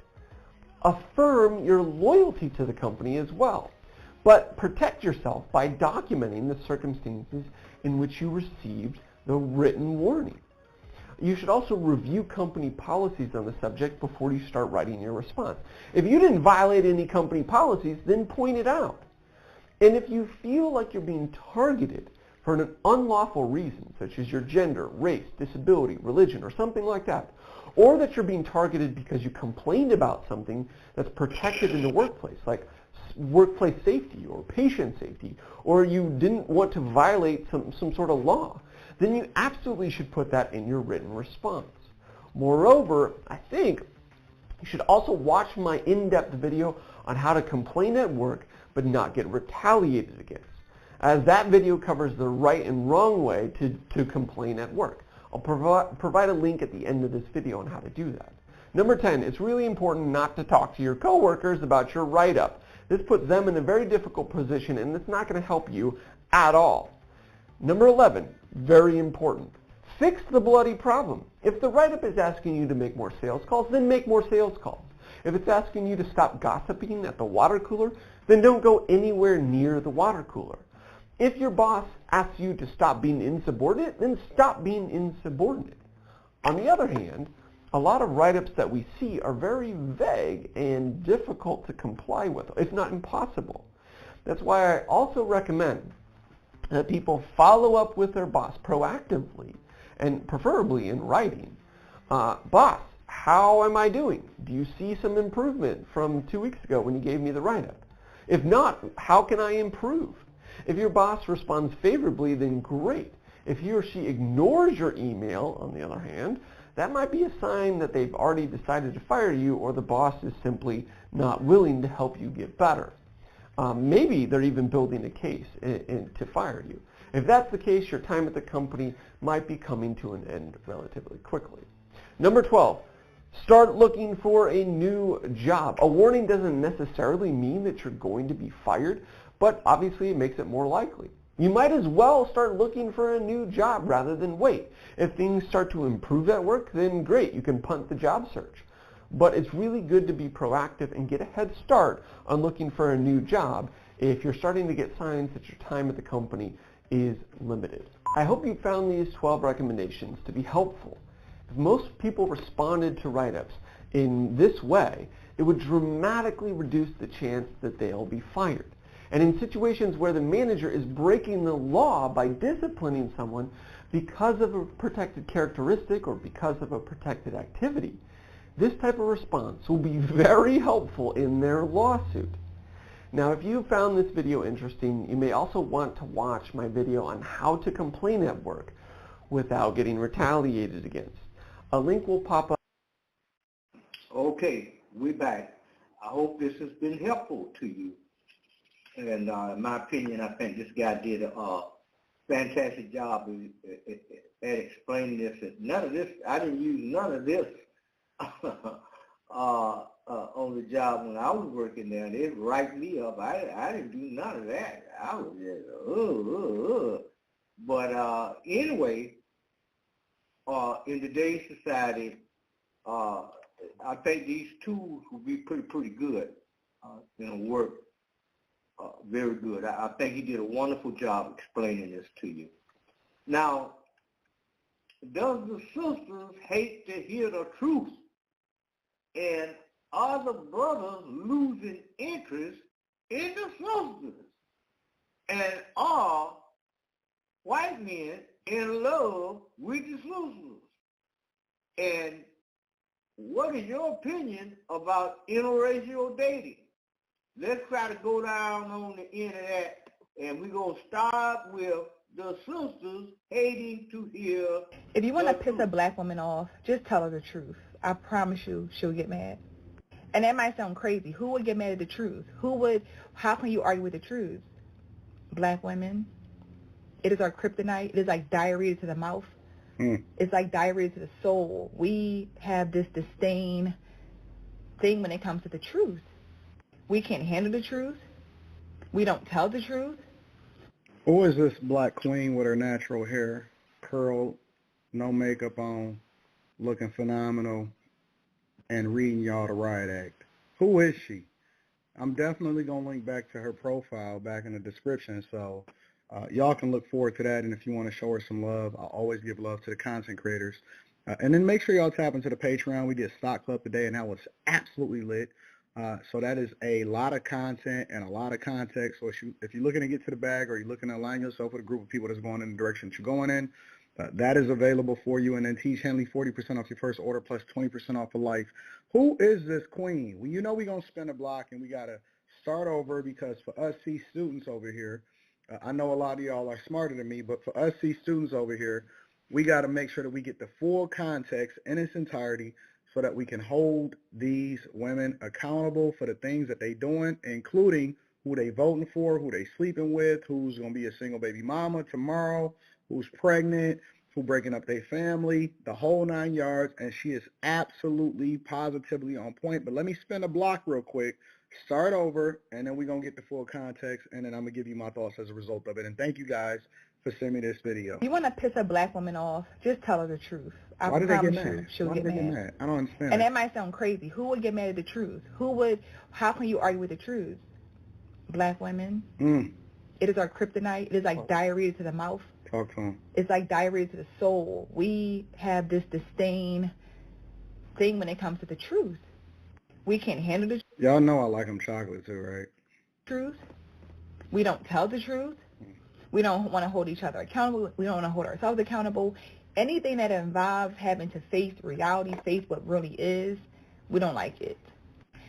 She got a wedding ring on? I like it, but I don't like that. You know what I'm saying? Because I be possessive sometimes when I see them like this. And black women who struggle with that, they will, again, when they don't like the truth, when they can't handle the truth, they will try to tell you the truth is not the truth. The sky is not blue when we know it's blue. Facts. You know what I'm saying? You could look up a stat and show the stat, and they'll still argue and say, well, maybe it's right there. And that's my problem when women are like, show me the stats. You can show the stats, you can say the stats, and people will still argue with the stat because they don't want to face the reality of this is what it is. Black women, we are at the bottom when it comes to marital rates, single-parent homes, obesity rates. Like, those things are facts. But some way, somehow, we will still argue with the fact instead of just doing the work to change all of that. But again, the need to be right, the insults, the shaming, all of those things to make us, to try to make yourself feel better, is damaging. What more can I say? But I will say more because I want to add additional context, and she's absolutely right. The alternative is what they opt for. And so instead of doing the work, because, you know, instead of saying, you know what, I am at the bottom. And when I speak, I'm speaking to the majority. I'm speaking to the group, right?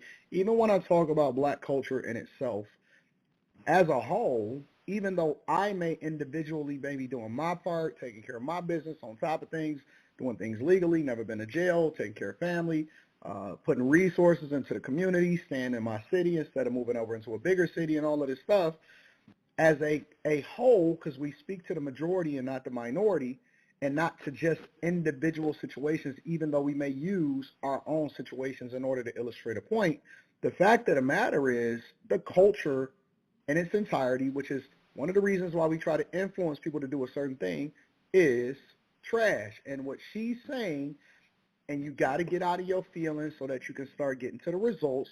If you compare yourself or you compare the culture to other cultures or to other success rates when it comes to marriage, when it comes to finances, when it comes to being on top of things, single baby mamas, you have to start taking accountability, and we can't just keep running from the truth just because you're looking for somebody to feel good about it. And so what they usually do is they'll run to a group of women, and let's say it's a whole bunch of women that is single baby mamas.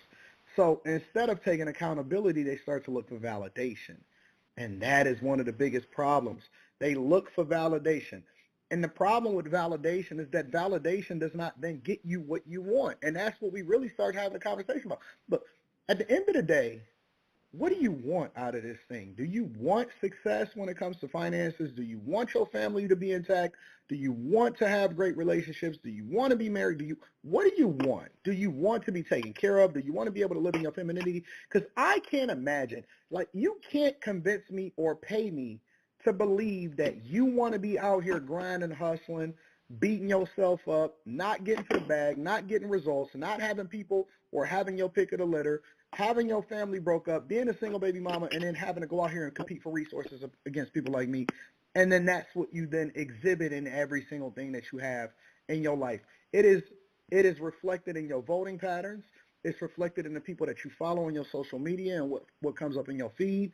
All you see. I don't even follow any of these popular sites. I don't follow the World Stars and I don't follow none of these platforms, right? If they follow me and they're using my content, there's nothing I can do about that. But that stuff don't pop up in my algorithm. The only reason I even have videos to react to is because y'all send them to me, and so that then familiarizes me with the mindset of people in general, or the ones that's spewing a lot of this nonsense in the society. And so then we address it accordingly, because we have to get to the brass tacks of things. And ultimately, I want to leave this earth in a better space had I not been here, so I don't have to go through it in order to provide you a solution. Sometimes I can use myself or use other people as an example in order to illustrate a point that I'm trying to convey to the general public. And so accountability should not be your kryptonite. Accountability should not be your kryptonite. You should not be running from the truth. The truth is the thing that set me free. And I'm talking about in so many different facets of my life. You know, I remember when I was younger and I had got laid off, or not even got laid off. I just lost my job flat out. Let's just keep it real. I lost my job. I was working at the steel mill, and everything, it just seems like, was going wrong in my life. And it was easy for me to just blame society or blame the system or blame the economy at the time, because it was the 2008 crisis and all of that stuff. And I had a conversation with my brother. It was my younger brother who was 6 years younger than me. And I was, 26 at the time? And he had to be 20. And so, and the reason that I'm trying to convey that is because I'm not sure what time of the year it was. So I'm not sure if he was 19 or 20. But the fact of the matter is that he just read me the riot act. And he was like, dog, you talk a lot, but I'm not really sure if you ever going to get back to the thing that you thought that you was, or the thing that you said that you was going to do that was supposed to be much greater than where you were, and you going further down the hole. You losing, big dog. And he said it way, way more harsh than that. And it bothered me to my soul. It absolutely bothered me to my soul. I couldn't even sleep. I was so mad at myself, not him. Thankful to him, but mad at myself. But I was willing to hear it from somebody that was supposed to be my junior, and it absolutely gave me that dog. It helped me to remember who I was, what my goals were, and that I don't care who's in the office, what the president is, what the current economic situation is. I'm going to do everything possible to win at the highest level in every area of my life. And now it's reflected so many years later. What was it, 16 years later? 16 years later, here we are. And the sky is the limit. Like, it literally uncapped, and it just took the lid off the ceiling, and we rolling. But the first thing that I had to do was realize that he was telling me what I needed in the truth, so that I can make adjustments to ultimately get the best results. I don't think that women have that in them, or maybe it's just black women, I'm not sure. But even black women are telling you on the stream, hey, listen, this is y'all kryptonite. Y'all don't want to hear it. Y'all don't want to make the adjustments. Then this is the reason why y'all losing. Let me know what y'all think in the comments. Make sure y'all tap into the Patreon again. I love y'all. I appreciate y'all. I'm going to holler at y'all later. All right, here we go. There you have it. As far as Quentin is concerned, based on how this brother rolled with it, I think the as far as the sister, not one who hears people. I think the brothers don't want to hear it either. But nevertheless, let's keep it moving. I want to deal with this question that I have on my paper, because see, I always not only do I post this stuff on the blog talk that I'm going to discuss, and you'll see it rolled up. I got from 1 to 10, but I also have a sheet of paper over here that I have notes on the stuff that I can refer to and check off that I've actually discussed to make sure I deliver as much relative content as I can possibly do. And I'm checking it off. But before we get to the other brothers losing interest in the sisters, let me talk about my personal, and this is my position as far as dating outside of my race. Me personally, I don't do that. Homie don't play that. You know, I'm not going to do that. Blackbirds, blackbirds, bluebirds, bluebirds. You know, I ain't got it confused. You know, I'm like Farrakhan asked the brothers one time before he was dating a white woman, and said, "What do you need her for?" And nobody answered. He didn't have to ask me that because I was not a part of that particular group of pigeons that he was talking to. Nevertheless, our psychology versus other people's psychology. Think about it for a minute, okay, sisters? I'm going to start with you and deal with the brothers in a minute. I'm going to start with you. If you were born with fingernails, that means you don't need to buy no more. If you were born with eyelashes, you ain't got to buy no more. This seems to be the latest thing that's out. I go into different stores and stuff, and I see the sisters walking around with all these long eyelashes on. Brothers don't care nothing about your eyelashes. It is amazing. You were born with breasts, but you went and bought some more. You were born with hair, beautiful hair. And you know, all you have to do is take care of it. You take care of what you got it up. You don't take care, you cut it low, grow it back, and as long as it's showing, but you went and bought some more. You had toenails, you went and bought some more. Well, I don't like how my breasts look, and I don't like how my butt looks, so you went and bought some more. But you're looking for a real man. Nevertheless, I'm going to go over here to other brothers losing interest in the sister. Okay, let's go over there. Y'all got my position on my take on it. Well, let's go over here and take a look at this right here and see what we got. Okay, hold on. I'm trying to be as simple as I can, but I don't know. I've been paying attention to like certain things lately, and I've noticed from what it looks like to me, and black women, please tap in if you are in agreement with it. If you're not in agreement with it, I want to hear your opinions. It seems like black men are no longer interested in black women to me. Accusations! These are not accusations. This is false accusation. And false accusation. Why? I mean, how could black men of value not be attracted to the modern black female? I utterly cannot take the men of this generation. You men are utterly distasteful and disgusting, okay? Do you know what today is? It's my child support day. Hey, I gotta check. Hey. A big red flag when dating is a man who carries feminine energy, such as wanting to be chaste. That is a woman's quality. Real men carry masculine energy and are natural-born hunters and don't have a problem with reminding you that you are the prize. Why are black women constantly being told we need to lower our standards to find a partner? I rarely see anyone telling the white and Asian girls that their standards are too high to find a man. But yet black women are expected to accept struggle love and be ready to build with their partners. White and Asian girls that their standards are too high to find a man. Meanwhile, 63% of Asian adults in the United States were married in 2019. Asian women also have the highest rate of first marriages, with 67.3 per 1,000 in 2010, compared to 22.1 per 1,000 for black women. I am so perplexed. When did men unanimously stop desiring 304 culture and post-war city girls for hire? You can't run me off that easy now. I guess we gotta shred it. We shredding these. You know what I'm saying? Now, I'm not saying we're supposed to care about men taking us serious, but at the rate we're going, that we're going to take us serious. Like, all the music that's being dropped by women is F My Baby Daddy, it's 7 p.m. Friday, it's 95 degrees, like, yeah, glow, like, it's It's like, I think that we're scaring the men to the point where some of them are taking vows of celibacy, and quite frankly, I understand. What type of bizarro world are we living in? So I guess now you're going to tell me that you no longer desire the sweet demands of the formidable gold digger.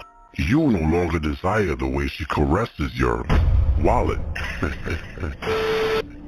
If you're scared to ask your man for money, you are with the wrong person, okay? If you are scared that he's going to say no or not give you any money, why are you with him? Why are you with him? Having access to you should be the greatest privilege to him. If he doesn't see you as worth helping you out with your bills, paying for things, trying to impress you, why are you with that man? Why are you giving him access to your body if he's not giving you access to his wallet? Make that make sense. Come now, don't you dare gaslight Lord Destro. It's clear that we all love RuPaul makeup trends and the cool breeze of inch-long eyelashes. Sir, a man's job is to provide and protect for his woman. It is his job to provide, making sure she looks good, provide her outfits to make her look good. That's a man's job. Provide and protect. Statistics show that only 26% of black women will marry in their lifetime from any race. 26% of black women will marry in their lifetime. My question is, why do you guys think that is? Why do we have such low marital rates? And I'm not talking about black women marrying black men of all race wanting or desiring to marry a black woman. Why are we so undesired when it comes to marriage? Well, one thing we're not going to do is hold black women accountable. I mean, there's got to be something or someone we can blame for black women's bad decisions. I know who. Computers. Yes, but of course, AI and the evil algorithm are the ones lowering the desirability of the modern black woman. Not all milkshakes And I was like, what?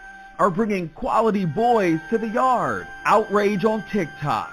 Hinge is not for black women. Very loudly not choosing us. Black women calling out the dating app Hinge for putting their profiles at the bottom of the dating pool. It led some of them to change their settings as white women in the app.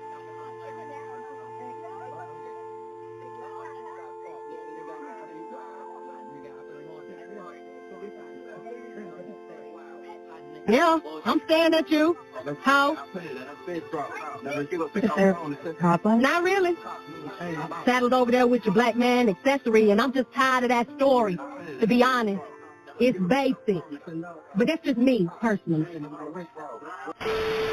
So all of a sudden, you men don't like giving up 300% of your salary as allowance to your woman. I sense you are not being candid with your grace. Fool me once. Just fool me once. Shame on you. If fool me, we can't get fooled again. How much money does he have to make per year? At least 100,000. Into 50-50 or someone who fully provides? Fully provides. What does that mean to you? That I would have an allowance. How much would that look like for you? I would say like 7,000, 5,000. A month? Or a year? A month. He needs 5,000 to 7,000 a month. Yes. Wait a minute, but she said the guy has to make at least 100,000 a year. Yes. Well, if he's only making 100,000 a year and he has to give you 7,000 to 5,000 a month. Now I ain't no goddamn math major, but he ain't gonna have shit left over to do. If she is not desired, it's not a problem with her. It's a problem with us.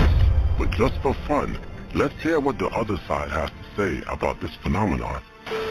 So the ruling is in. Here's the 3 top reasons why black women have the lowest marital rates. We are uncooperative, we do not listen, and we have the nastiest attitudes.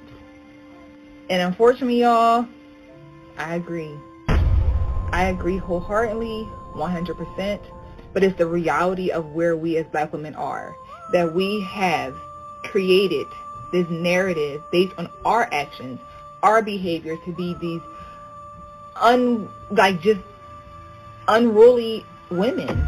I know we don't control who proposes, who pops the question, but you have control over if it happens based on your actions. Don't forget it. It's clear the high-value black man is carving himself out from the low-level bottom feeders.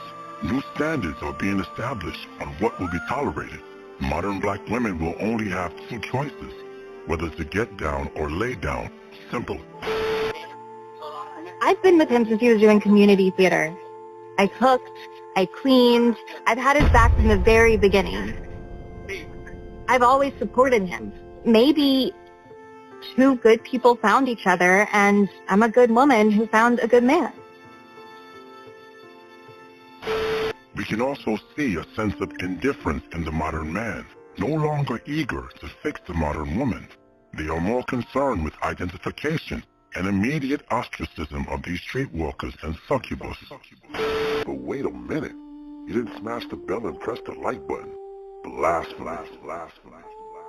And although you will never be worthy of a monarch such as myself, Lord Destro would suggest that you poor fools at least give oligarchy a try. All right, here we go. Let's go down here and let's look at this from a psychological standpoint. What are the what is the laws of psychology? Let's go. Hey everyone, and welcome to Top Think. Today we're going to learn about 16 laws of psychological power. Now, let's begin. Number 1, stand above. Good work goes unrecognized. If you want to gain power, a good work ethic is not enough. Putting in long hours can easily be overlooked. The people who find power and success are the people who work hard and get recognized. If you don't stand out, you'll blend into the background. Your work will be overshadowed and forgotten no matter how excellent you are. So take every opportunity to lead and prove yourself. If you stand out, you can achieve your goals ahead of the rest.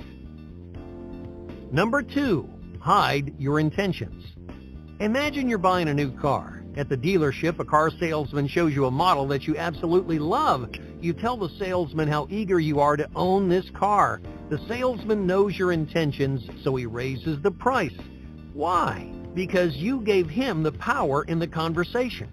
That's why it's so important to hide your intentions. All right, let's go back to our example. You love the car, but this time you act like you just don't care. Now you have the power. The salesman has to convince you to buy from him. Most of the time, salesmen will drive down the price just to win you over. So if you want to gain psychological power, hide your intentions. Hold the power in every exchange. Make the final decision because you want to stay in control. Give someone just enough details to stay interested, but keep your true intentions to yourself. Number 3, actions over arguments. You can argue as long and as hard as you want. You can take home the moral victory, but winning an argument achieves almost nothing. To gain psychological power, don't waste your time arguing. If someone wants to argue, let them. If they get defensive, let them nurse their own ego. But you know that actions speak louder than words. Your behavior will win over more people than a good argument ever will. Number 4, mind your words. The more you speak, the less valuable your speech becomes. This is one of the most important laws of psychological power. If you speak only when necessary, you increase the power of your words. People will learn to listen to you, they'll learn to take you seriously, and you'll earn their undying respect. So if you speak less, you also stop yourself from making clumsy mistakes. Many people run their mouths and then back themselves into a corner. They leak details or make promises they can't actually keep. So if you're mindful of what you say, you avoid these pointless mistakes. You ensure that every word is intentional and purposeful, and that gives you psychological power. Number 5, cultivate confidence. Your path will be littered with obstacles, failures, and setbacks. Your luck will run out. People will tell you to quit, and your own brain will stand in your own way.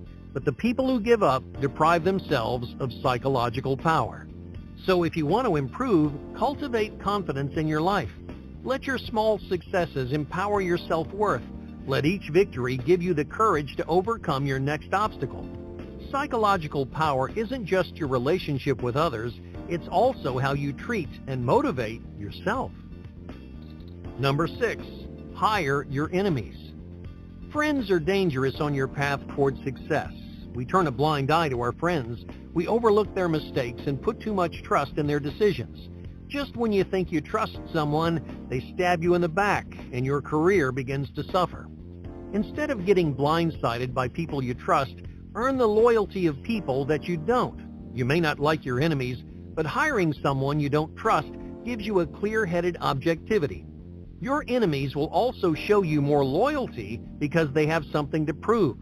Friends are an important part of your life, but friends can steal your power in a heartbeat. Number 7, people are selfish. If you need a favor, don't expect people to be selfless. People are more likely to help when they have something to gain. If they don't get as much as they give, then you're out of luck.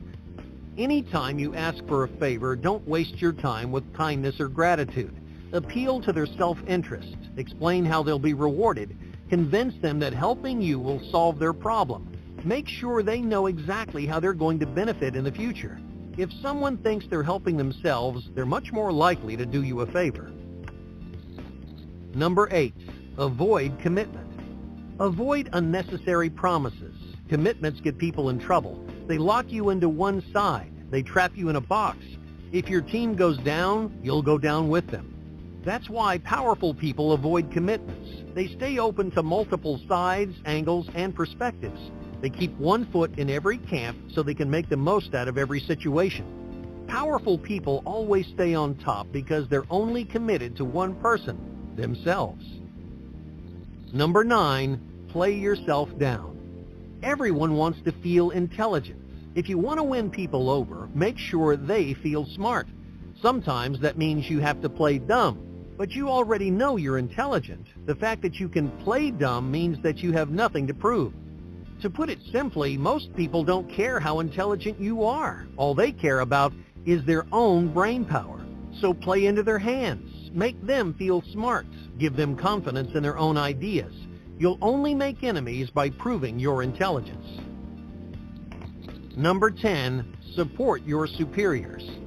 If you want to climb the ladder, you have to respect the ladder. Don't try to outshine the people above you. These people will be stepping stones on your road to success. You need their help, so don't turn your superiors against you. Support your boss. Be their right-hand man, not their rival. When the next great opportunity comes, your superiors will recognize and recommend their allies, not their enemies.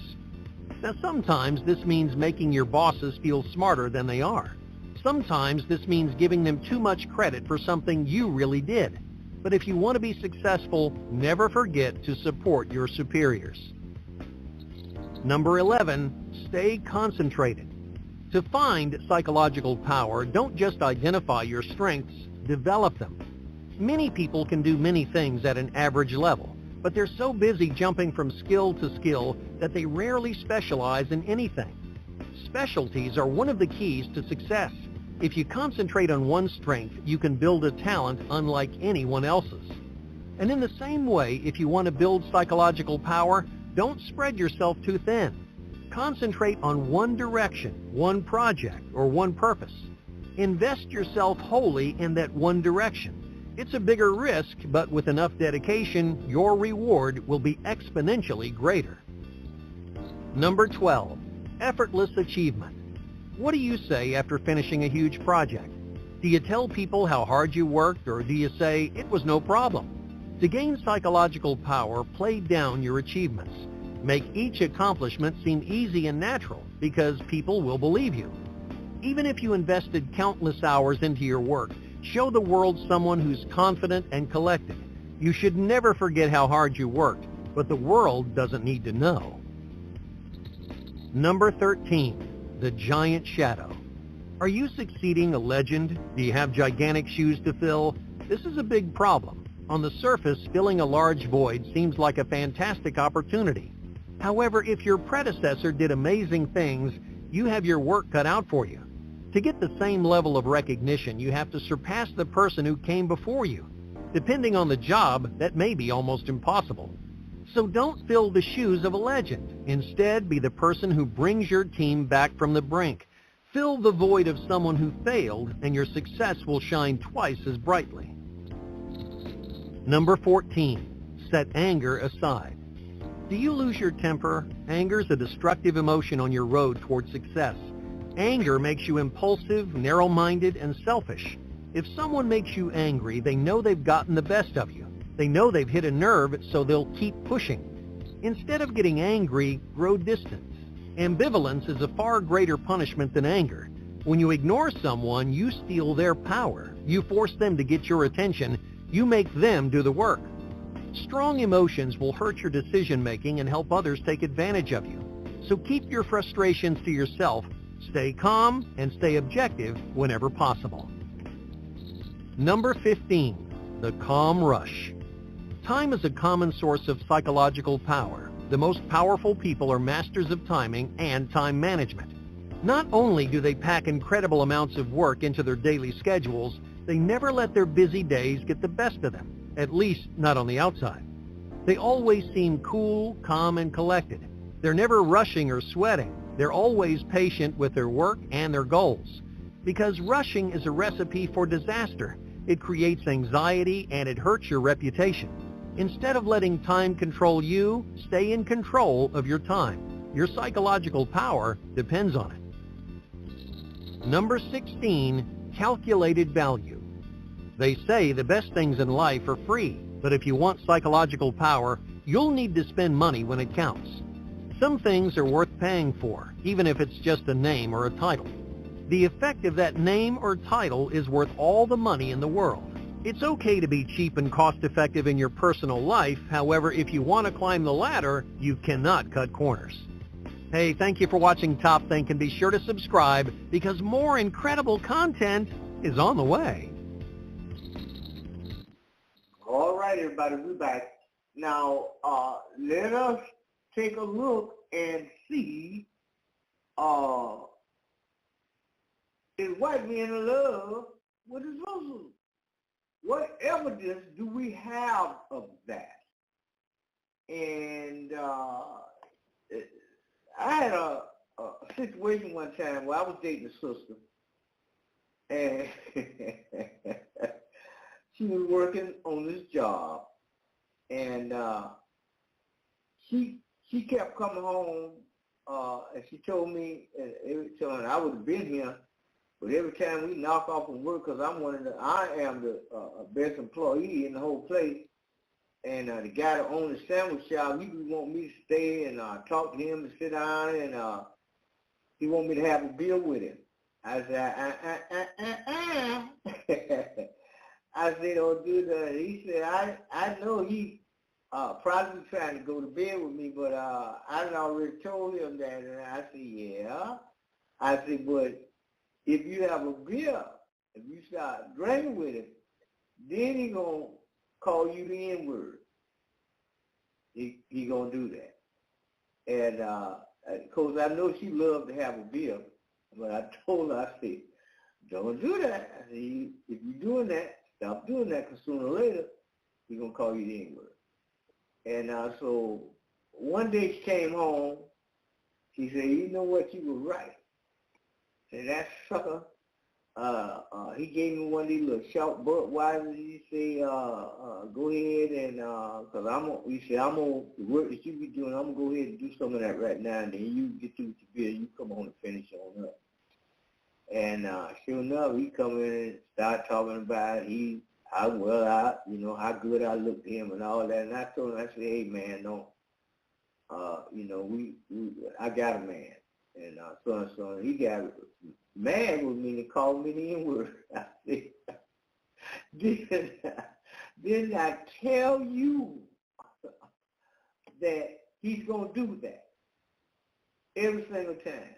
In any relationship that he's in with you, sooner or later, one day, he's going to do that. But let's see about the white man being in love with his sister. Force them out of their bed and place them under arrest. Their crime? Interracial marriage. Love. Many say it is the one thing that makes the world go round. It is beautiful, it is kind, It is imperfectly perfect. But what happens if a man loves a woman whose race is different from his race, and the society and time makes things difficult for them to be? Watch this video to learn about the famous white men in Hollywood who fell in love with black women, and how in some relationships they ended up in jail. It may seem like a normal thing to see a white man falling in love with a black woman nowadays, but fast rewind to early, mid, and even sometime in the late 1900s, it was not only weird, it was considered morally wrong. Errol Flynn and Eartha Kitt. In the 1930s and in the 1940s, Errol Flynn was a key figure in the entertainment business doing some swashbuckling films. Errol Flynn was indeed an adventurous man on camera, and when the curtains drew down, he was equally adventurous, especially when it came to romance. In the mid-20th century, Errol Flynn was struck by the beauty of the celebrated singer Eartha Kitt. Her elegant voice would tickle the ears of Errol Flynn, and just like that, a romantic relationship was formed. According to reports, this relationship would occur somewhere early in the 1950s. The couple's relationship was not the kind of relationship which would last for long. It was a brief thing. But as much as this interracial love was brief, it was very much intense. It was so intense that Eartha Kitt would recall the relationship between her and Errol Flynn, and all she could say was that Errol Flynn was a passionate and exciting lover. Eartha Kitt would even say that she had shared a very strong bond and chemistry with Errol Flynn, and every detail of their relationship was shaped to perfection. One thing worth to note is that in the 1950s, interracial relationships were seen as if they were not only unnatural and wrong, but in many states in the United States would term interracial relationships to be illegal. The couple might have been in Hollywood, and they were celebrities with big names on them, but such kind of a relationship, especially for established celebrities like Errol Flynn and Eartha Kitt, would spark a significant backlash, and given the racial norms that were there at the time, it was destined to draw both fascination and scandal. It was not just the law that was a big issue here, there was the society, and the society was not taking it easy for Errol Flynn and Eartha Kitt. Eartha Kitt was actually the one who would face more challenges in the relationship. This was mainly because she was an African-American woman dating a white man in a white-dominated industry. This relationship would prove to be very dangerous to Eartha Kitt when it came to her career, and her reputation was also at risk. Her lover, Errol Flynn, was known to be a very controversial man. This would mean that it was more risky for Eartha Kitt than it was for Errol Flynn, but Errol would only add this relationship to his status of a controversial lifestyle. Eartha Kitt would reminisce the story, saying, "Errol was very charming and very wild. He had this devilish charisma that made him utterly captivating. Our time together was exciting and full of energy, but also fraught with challenges because of the racial attitudes of the time." Being with Errol was an adventure, but it was also clear to both of us that society was not ready to accept a relationship like ours. The scrutiny and the judgment were constant companions. Marlon Brando and Dorothy Dandridge. Marlon Brando was a man who was known for his high-profile acting and high-profile women. He did play amazing roles in films such as The Godfather, A Streetcar Named Desire, and On the Waterfront. As a man, Marlon Brando was very rebellious in nature. His rebellious nature would reflect his acting style and his personal lifestyle, to the extent that he was always defying societal norms at that time. He would fall in love with a woman who was known for the star role in the film that was titled Carmen Jones. This was none other than Dorothy Dandridge. Dorothy Dandridge was a woman who would break the racial barriers in Hollywood with her charming beauty. She was even nominated for an Academy Award for her role in Carmen Jones, and many would even say she might have won the award if it was not for unfairness. Just like Errol Flynn and Eartha Kitt, the relationship between Marlon Brando and Dorothy Dandridge would take place in the 1950s. The couple were deeply connected to each other as they were both deeply attracted to each other. They shared a deep chemistry, and they were all trailblazers in what they used to do. They were just the perfect match at that time. It was through the shared experiences that the couple had in the entertainment industry that led to the deep connection between the two. Marlon Brando and Dorothy Dandridge both knew very well the intensity of the racial barriers that were surrounding interracial relationships during the 1950s.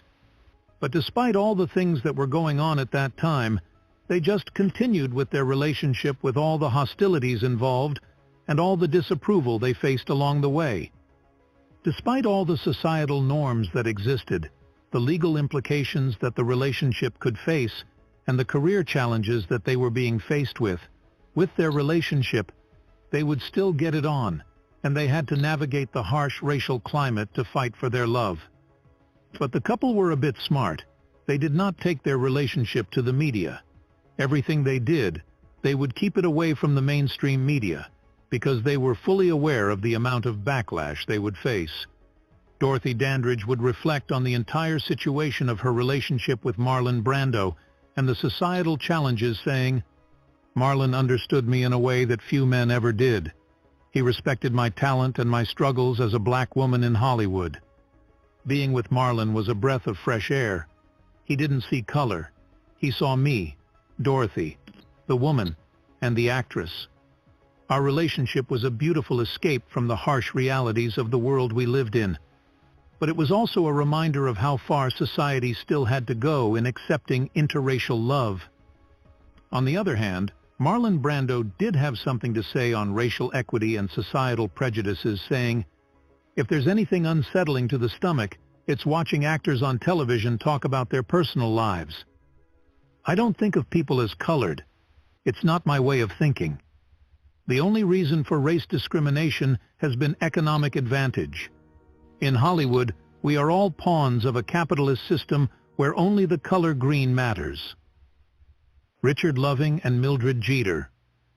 We cannot talk about what... Okay, there you have it. Now,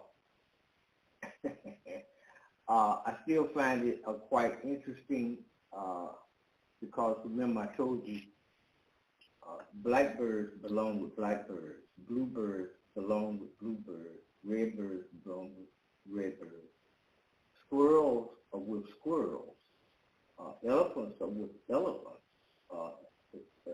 horses are with horses, and the list goes on and on. There is a reason for that, but in this society where man is, he wants you to think, well,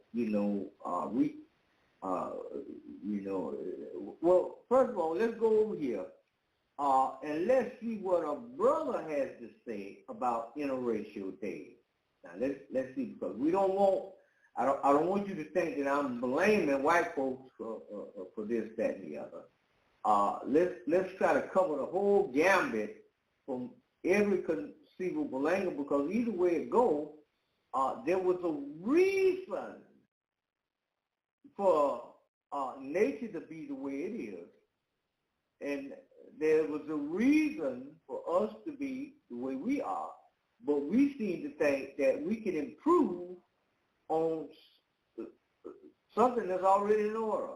But in my personal opinion, you don't fix the wagon if it don't need fixing.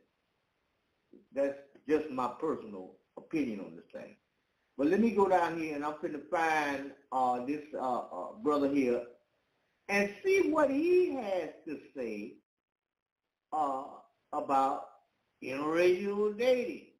What's his take on this situation? Let me go down here and find him. Y'all just hold on a minute. We'll get to him. And just a second. I got him right here. What I did with him. Where he at? This is amazing. I am right here. Okay, well, let me go over here.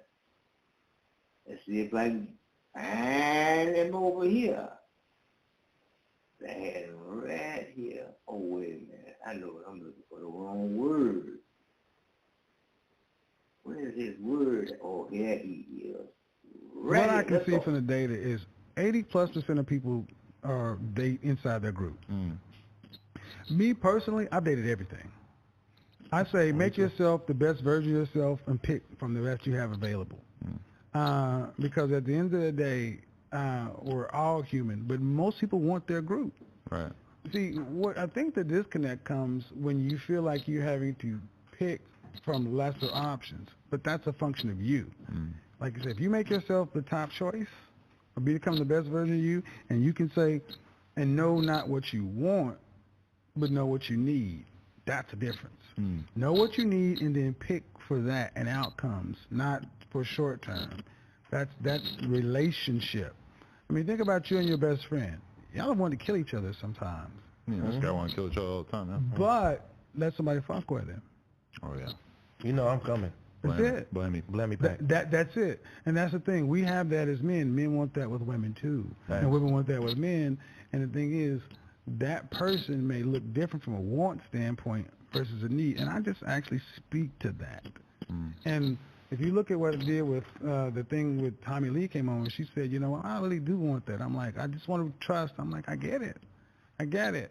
And more women would be likely to get what they need if they are willing to be vulnerable and risk saying that. Because what they've been told is every man out here ain't shit. Ain't nothing going on but the rent, bills, such and so forth. And women today, in my opinion, don't truly know modern men. They know the caricature. They know the character of men. I'm like, well, I mean, the icon of men. Now, what you need to do is understand, if you actually understood that they've got wants, needs, and desires too, it will be a lot easier for you to let your guard down and let yourself risk being in a relationship, because it's always a risk. I saw a video of you discussing this sort of Instagram live that Tommy Loren did. And for those who don't know, Tommy Loren, kind of conservative commentator and whatnot. And I had heard about the video because I was vaguely aware of it when it went viral. In the early days, basically a bunch of people dunking on her and try to act like what she was saying was crazy. I actually watched the video in the context of you sort of reviewing it. And I mean, what she was saying was unbelievably commonplace, obvious shit. She was basically saying, if you're a guy and you want to be with me, or any of my friends who apparently also have good things going on for them, who are accomplishing something, don't do this, this, and this, because these are things that are going to make me not take you seriously. And as a person who's now in a relationship, I'm listening to her talk. I'm like, of course, if I was a guy and I wanted to win over this girl, you're going to not want to do anything disrespectful to her. You're going to not make it obvious that you're just trying to hang out with her at 2 o'clock in the morning because you just got home from the bar, etc. And somehow... Sorry, I thought you were going for that. Somehow this is considered controversial, and I'm watching you sort of like explaining that essentially this is pretty standard good advice if you want to be successful in your love life. Yeah, and see, we have made this so damn complicated. And somehow this is political as well. It's complicated. I mean, we've overcomplicated it.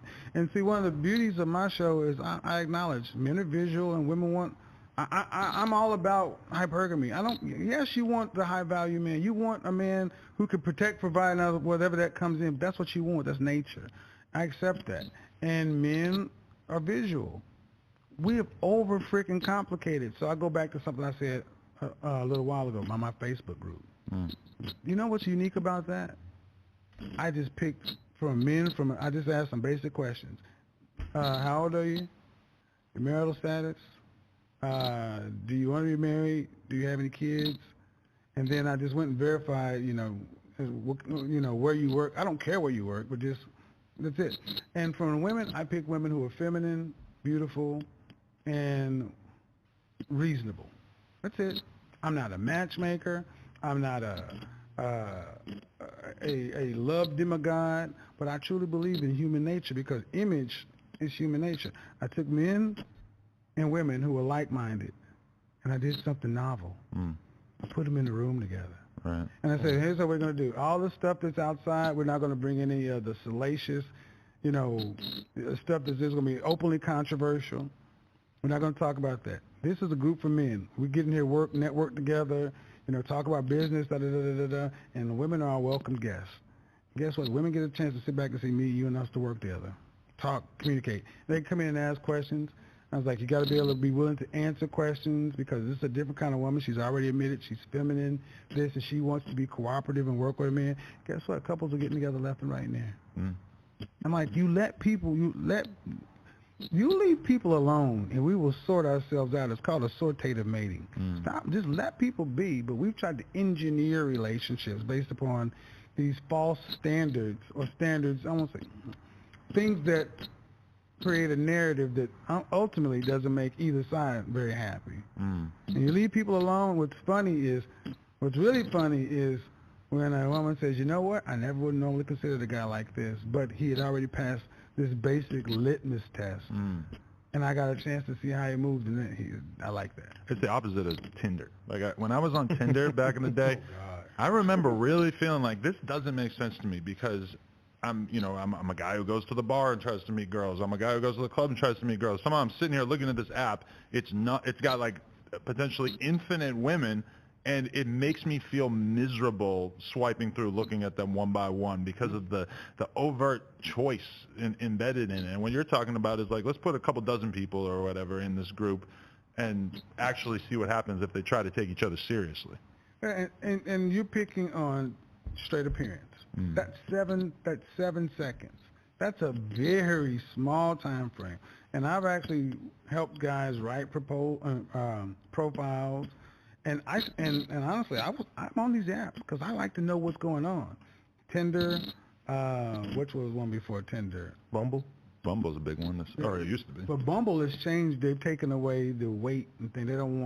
They want body positivity as this week. God.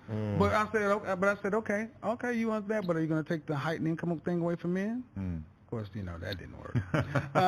But I look, Match.com, Plenty of Fish, and I'm like, I've witnessed these things. I've dated on these things before, and it reduces people down to swipe left, swipe right. But then what's the success out of this?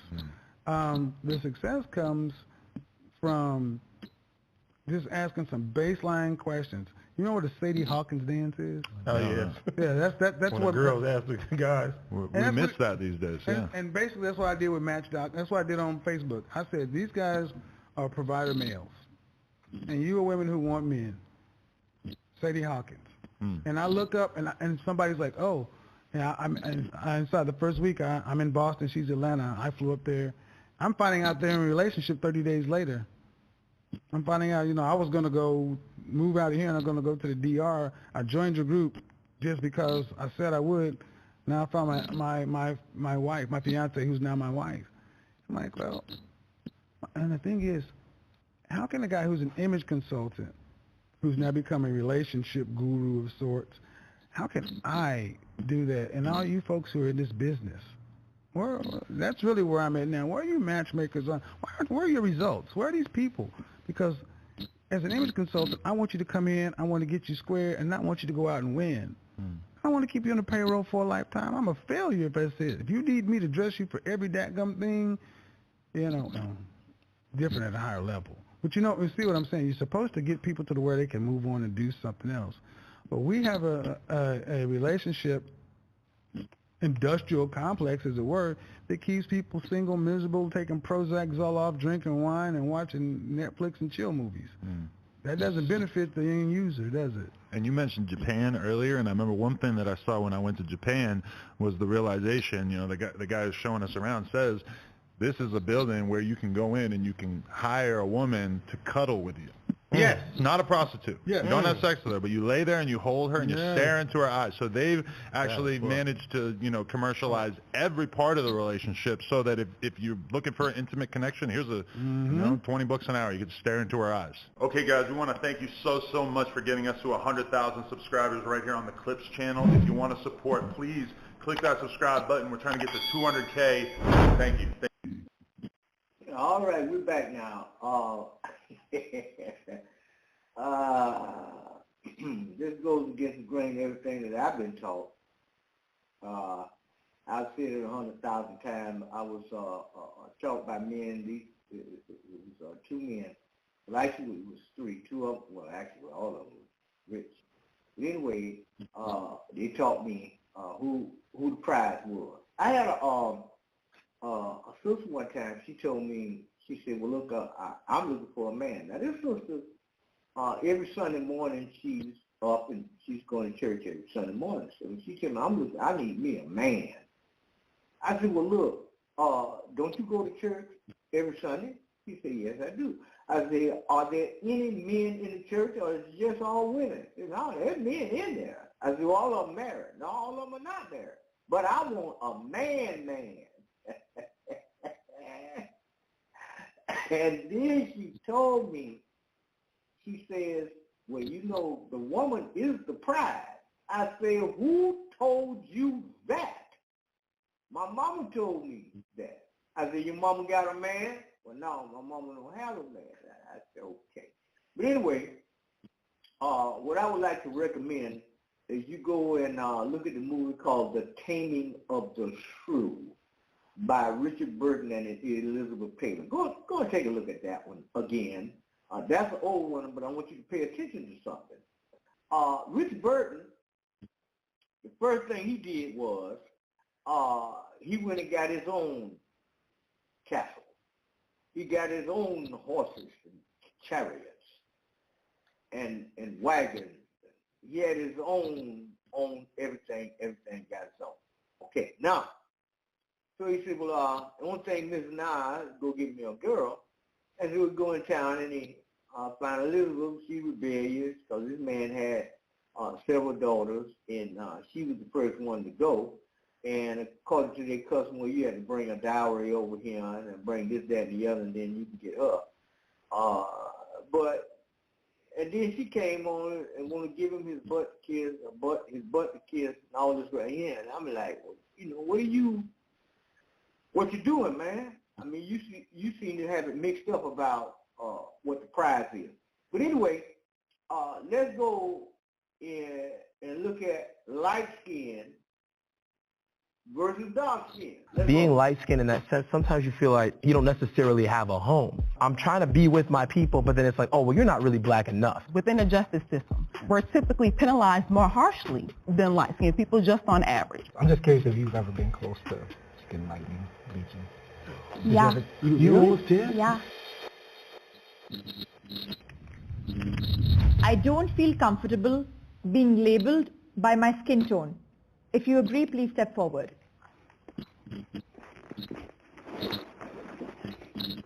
The reason I feel like I don't like being labeled is because I don't like when people say that light-skinned women are so, oh, you're submissive, you're this, because I know ultimately what they're trying to say when they say that. It's saying something and then also not saying something really harmful about darker-skinned women, and it upsets me. Number one, don't put me in no box. Right. And then you put me in a box that also negatively impacts another group of women, and I don't like that.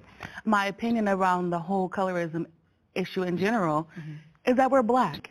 So I don't want to be a light-skinned black woman. I am black. I am Sabrina. I'm a black woman, and I'm my own woman, and I don't associate with the stereotypical light-skinned woman and what they do and what they portray. Right. So I'd rather just be considered a black woman, just like a darker-skinned black woman as well. Do you think, in a sense like that, people can maybe think that you're saying, well, I don't see color? So that is kind of my opinion, and it is kind of like what white people say when they don't want to be racist, I don't see color.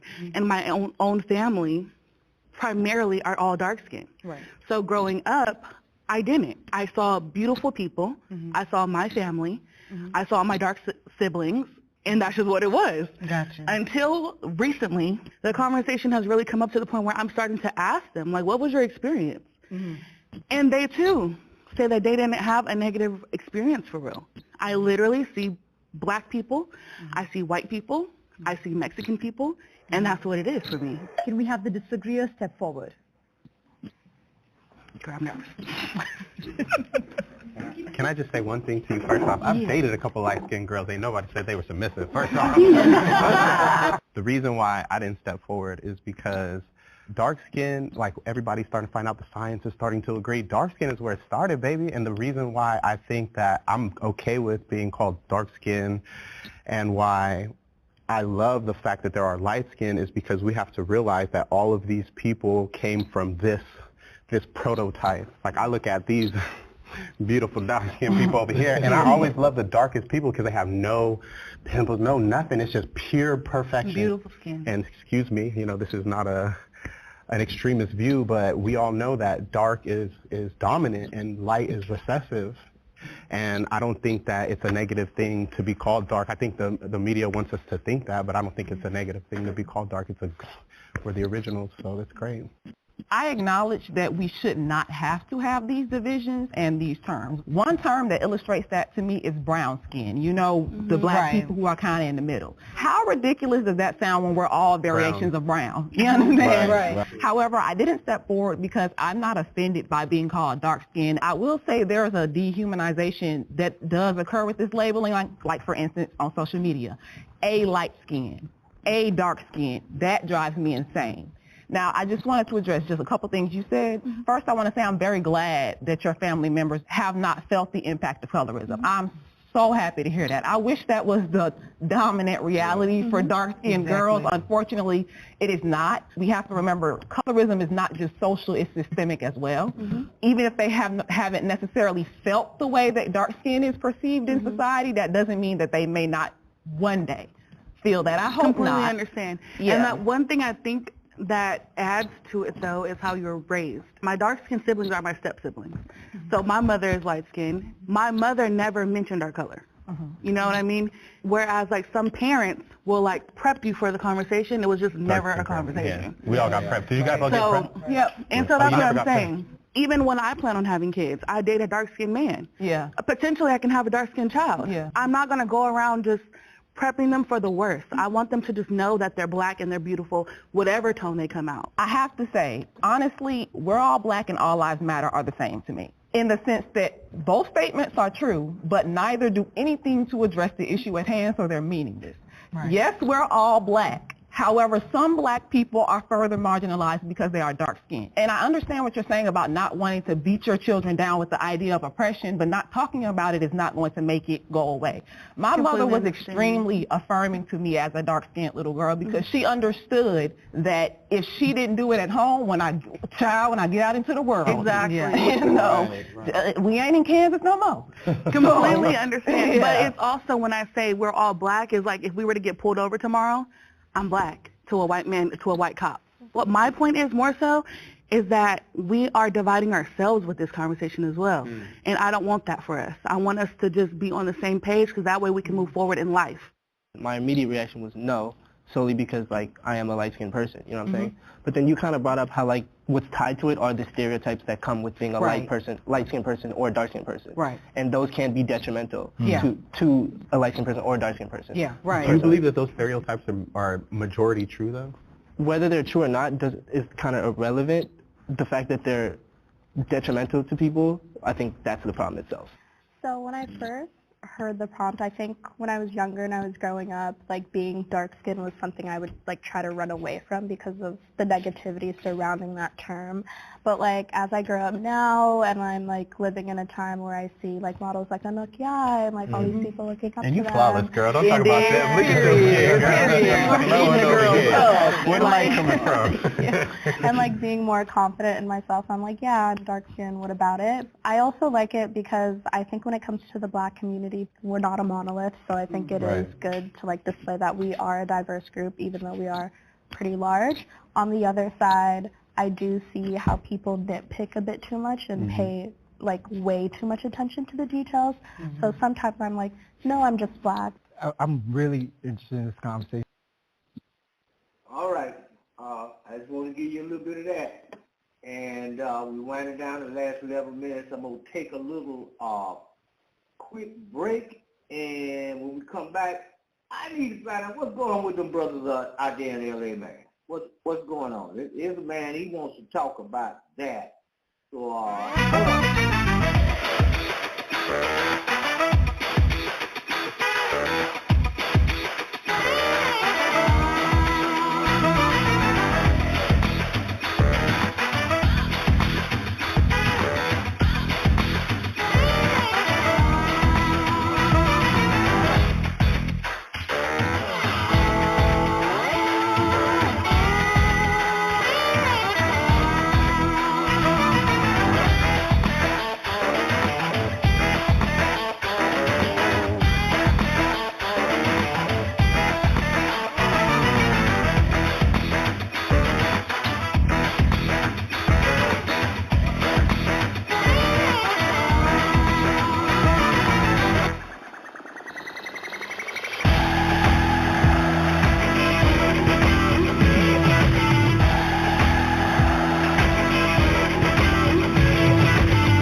see what this guy, he said he want to say something about the brothers out there in L.A. I'm going to see what he got to say.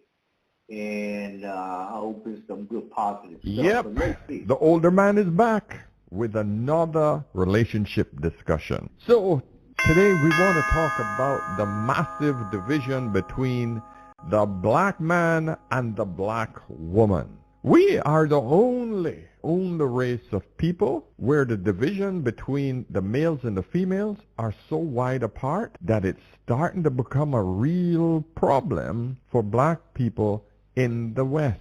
And hey, I don't know if this is some diabolical design by some overlord that has created this massive division over time. The problem is we're here. We're here where the black family is at its lowest and the worst. We're here because the female, and yes, I just triggered some of you ladies, but hear me out. Please watch this entire video.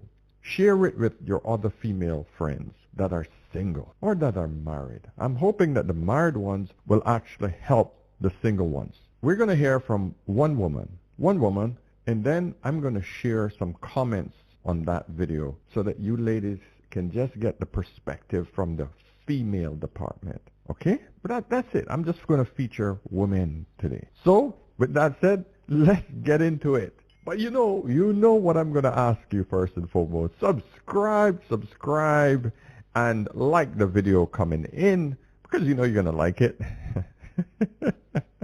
If you saw my video yesterday, you'd understand why I'm joking like this. But the point is, hey, I don't want you to forget, I would love for you guys to like the video so the algorithm can start pushing it out to more and more people, okay? Even if you don't subscribe, at least like the video. Cool? Deal? All right. And if you have a quick question, get me over on Instagram on Ask an Older Man. More importantly, if you want to book a session where you need me to help you with anything, whether it's money matters, relationship matters, contemplating divorce, you know, whatever the hell it is, any life advice, the older man got you. I will give you my best opinion based on my life experience and my critical thinking skills. All right, so with that said, let's hear what this beautiful black woman says. All right? So I need to talk to y'all about something. I recently went to an event and there were about 1,000 people there. And of the couples that were there, about 95% of them were black men with non-black women. The person leading the event was a black man that was married to a white woman. I'd be lying if I said that seeing all of this at the same time was not triggering. This is pretty much what the dating scene looks like overall in LA. Here are 4 other observations that I picked up on since moving to LA. 1, it's not equal. It's not like I'm seeing a bunch of black women dating outside their race. In fact, I'm barely seeing black women dating at all. 2, it's gotten so bad that at this point, whenever I do see a black man that's single, the first thing that I'm asking myself is, I wonder if he dates black women. 3, within the past couple months, I've had conversations with multiple black women that actually want to leave LA. Not because of the economy, not because they aren't flourishing in their careers, but simply because they feel like there's no love for them in LA. The fact that I know so many beautiful, talented, compassionate, evolved black women that are all feeling the same way makes no sense to me. And lastly, when you don't see yourself reflected in a space, you feel like you don't exist. As a black woman myself, I can tell you honestly, when it comes to the romantic space, I have never felt more invisible than I do living in LA. Wow. I've been telling you guys from the Kevin Samuels days, black women are at the bottom of the dating pool. I got ridiculed. I was sent some nasty messages. Why? Because you can't tell black women anything. You can't. I have 5 black sisters. Okay? I grew up as the only son in between all of those black women. And I can tell you, they're not easy. I love them to death, but they're not easy. Okay? I don't understand the black woman's attitude. Therefore, and of course, most of you already know that I'm married 19 years now to a white woman, British white woman. And listen, I'm not the guy that found somebody on the internet, etc. I sort of looked at what was available in my space, and I found the best pick. I didn't care about skin color. That's just me. Okay. Well, we're rolling down to the last few minutes of this broadcast, and I want to once again, let me reiterate on the thing. The question is now, does multiculturalism benefit the Moors? And I'm trying to see how that works, because if we got the sisters who's going into the Asian-owned hair store, nail stores, and hair stores, and weave, and my question is, if the brothers are dating the sisters that's doing this, and they are taking the money that the brothers are giving them, and they're giving it to the Asians, I can't see how it's benefiting. How is that? Because, see, the Asians came here bringing their culture. The Mediterranean people, they came to bring their culture. The Japanese come here, they bring their culture. And you partake of everybody else's culture, and that's where you spend your money. So the answer to that question is, does multiculturalism benefit you? I have to say no, because I am not multicultural, period. And I even told the feds that I'm not multicultural. So even come to me about that. We all, no, we ain't all got it. Anyway, that's my position on that. As far as does the multiculturalism benefit somebody else? Multiculturalism benefits the people who are participating in that culture. If the Mexicans are participating in Mexican culture, it benefits Mexicans. If the Chinese are participating in Chinese culture, that's their culture. The Italians have their culture. Everybody has their culture. So I'm trying to figure out what is it about us where we, just like the brother said earlier, well, I date what is available. Well, that's not me.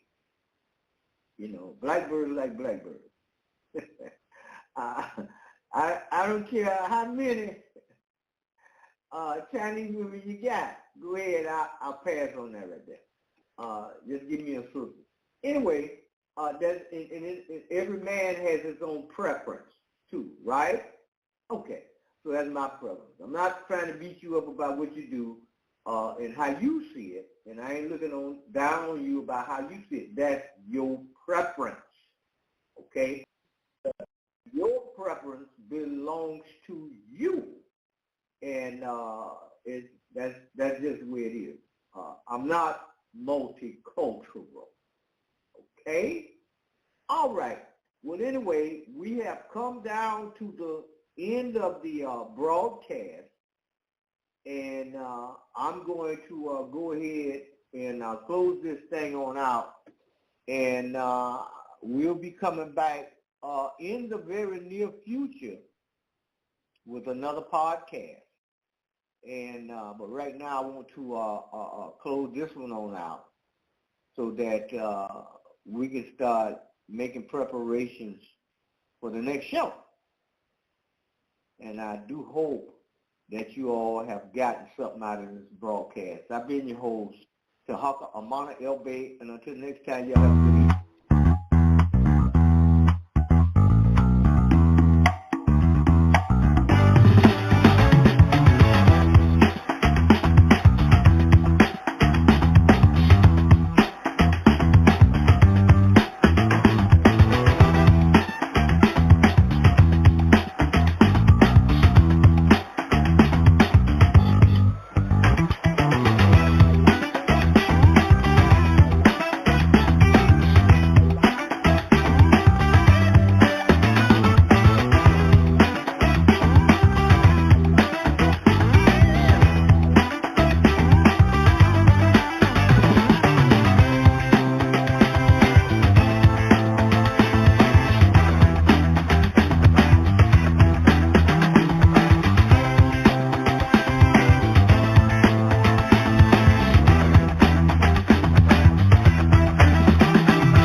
We've seen it 1,000 times.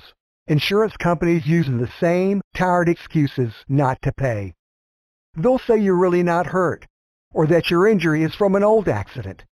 That's why it's so important to hire a law firm who has their own medical experts, who know how to fight excuses with facts. When they bring excuses, we bring the truth. And truth is power. Farah and Farah. Here for you, here for good. Jacksonville. You know, car accidents are scary. That split second before impact when you try to drive your way out of it, but you just can't. And suddenly your life changes forever. Your long-term medical outlook doesn't resemble the healthy future you had just seconds earlier. You can't swerve to miss the pain either. If a car accident has left you hurt and afraid, call 396-5555 now. It's time to turn your fear into fight. Farah and Farah, Jacksonville.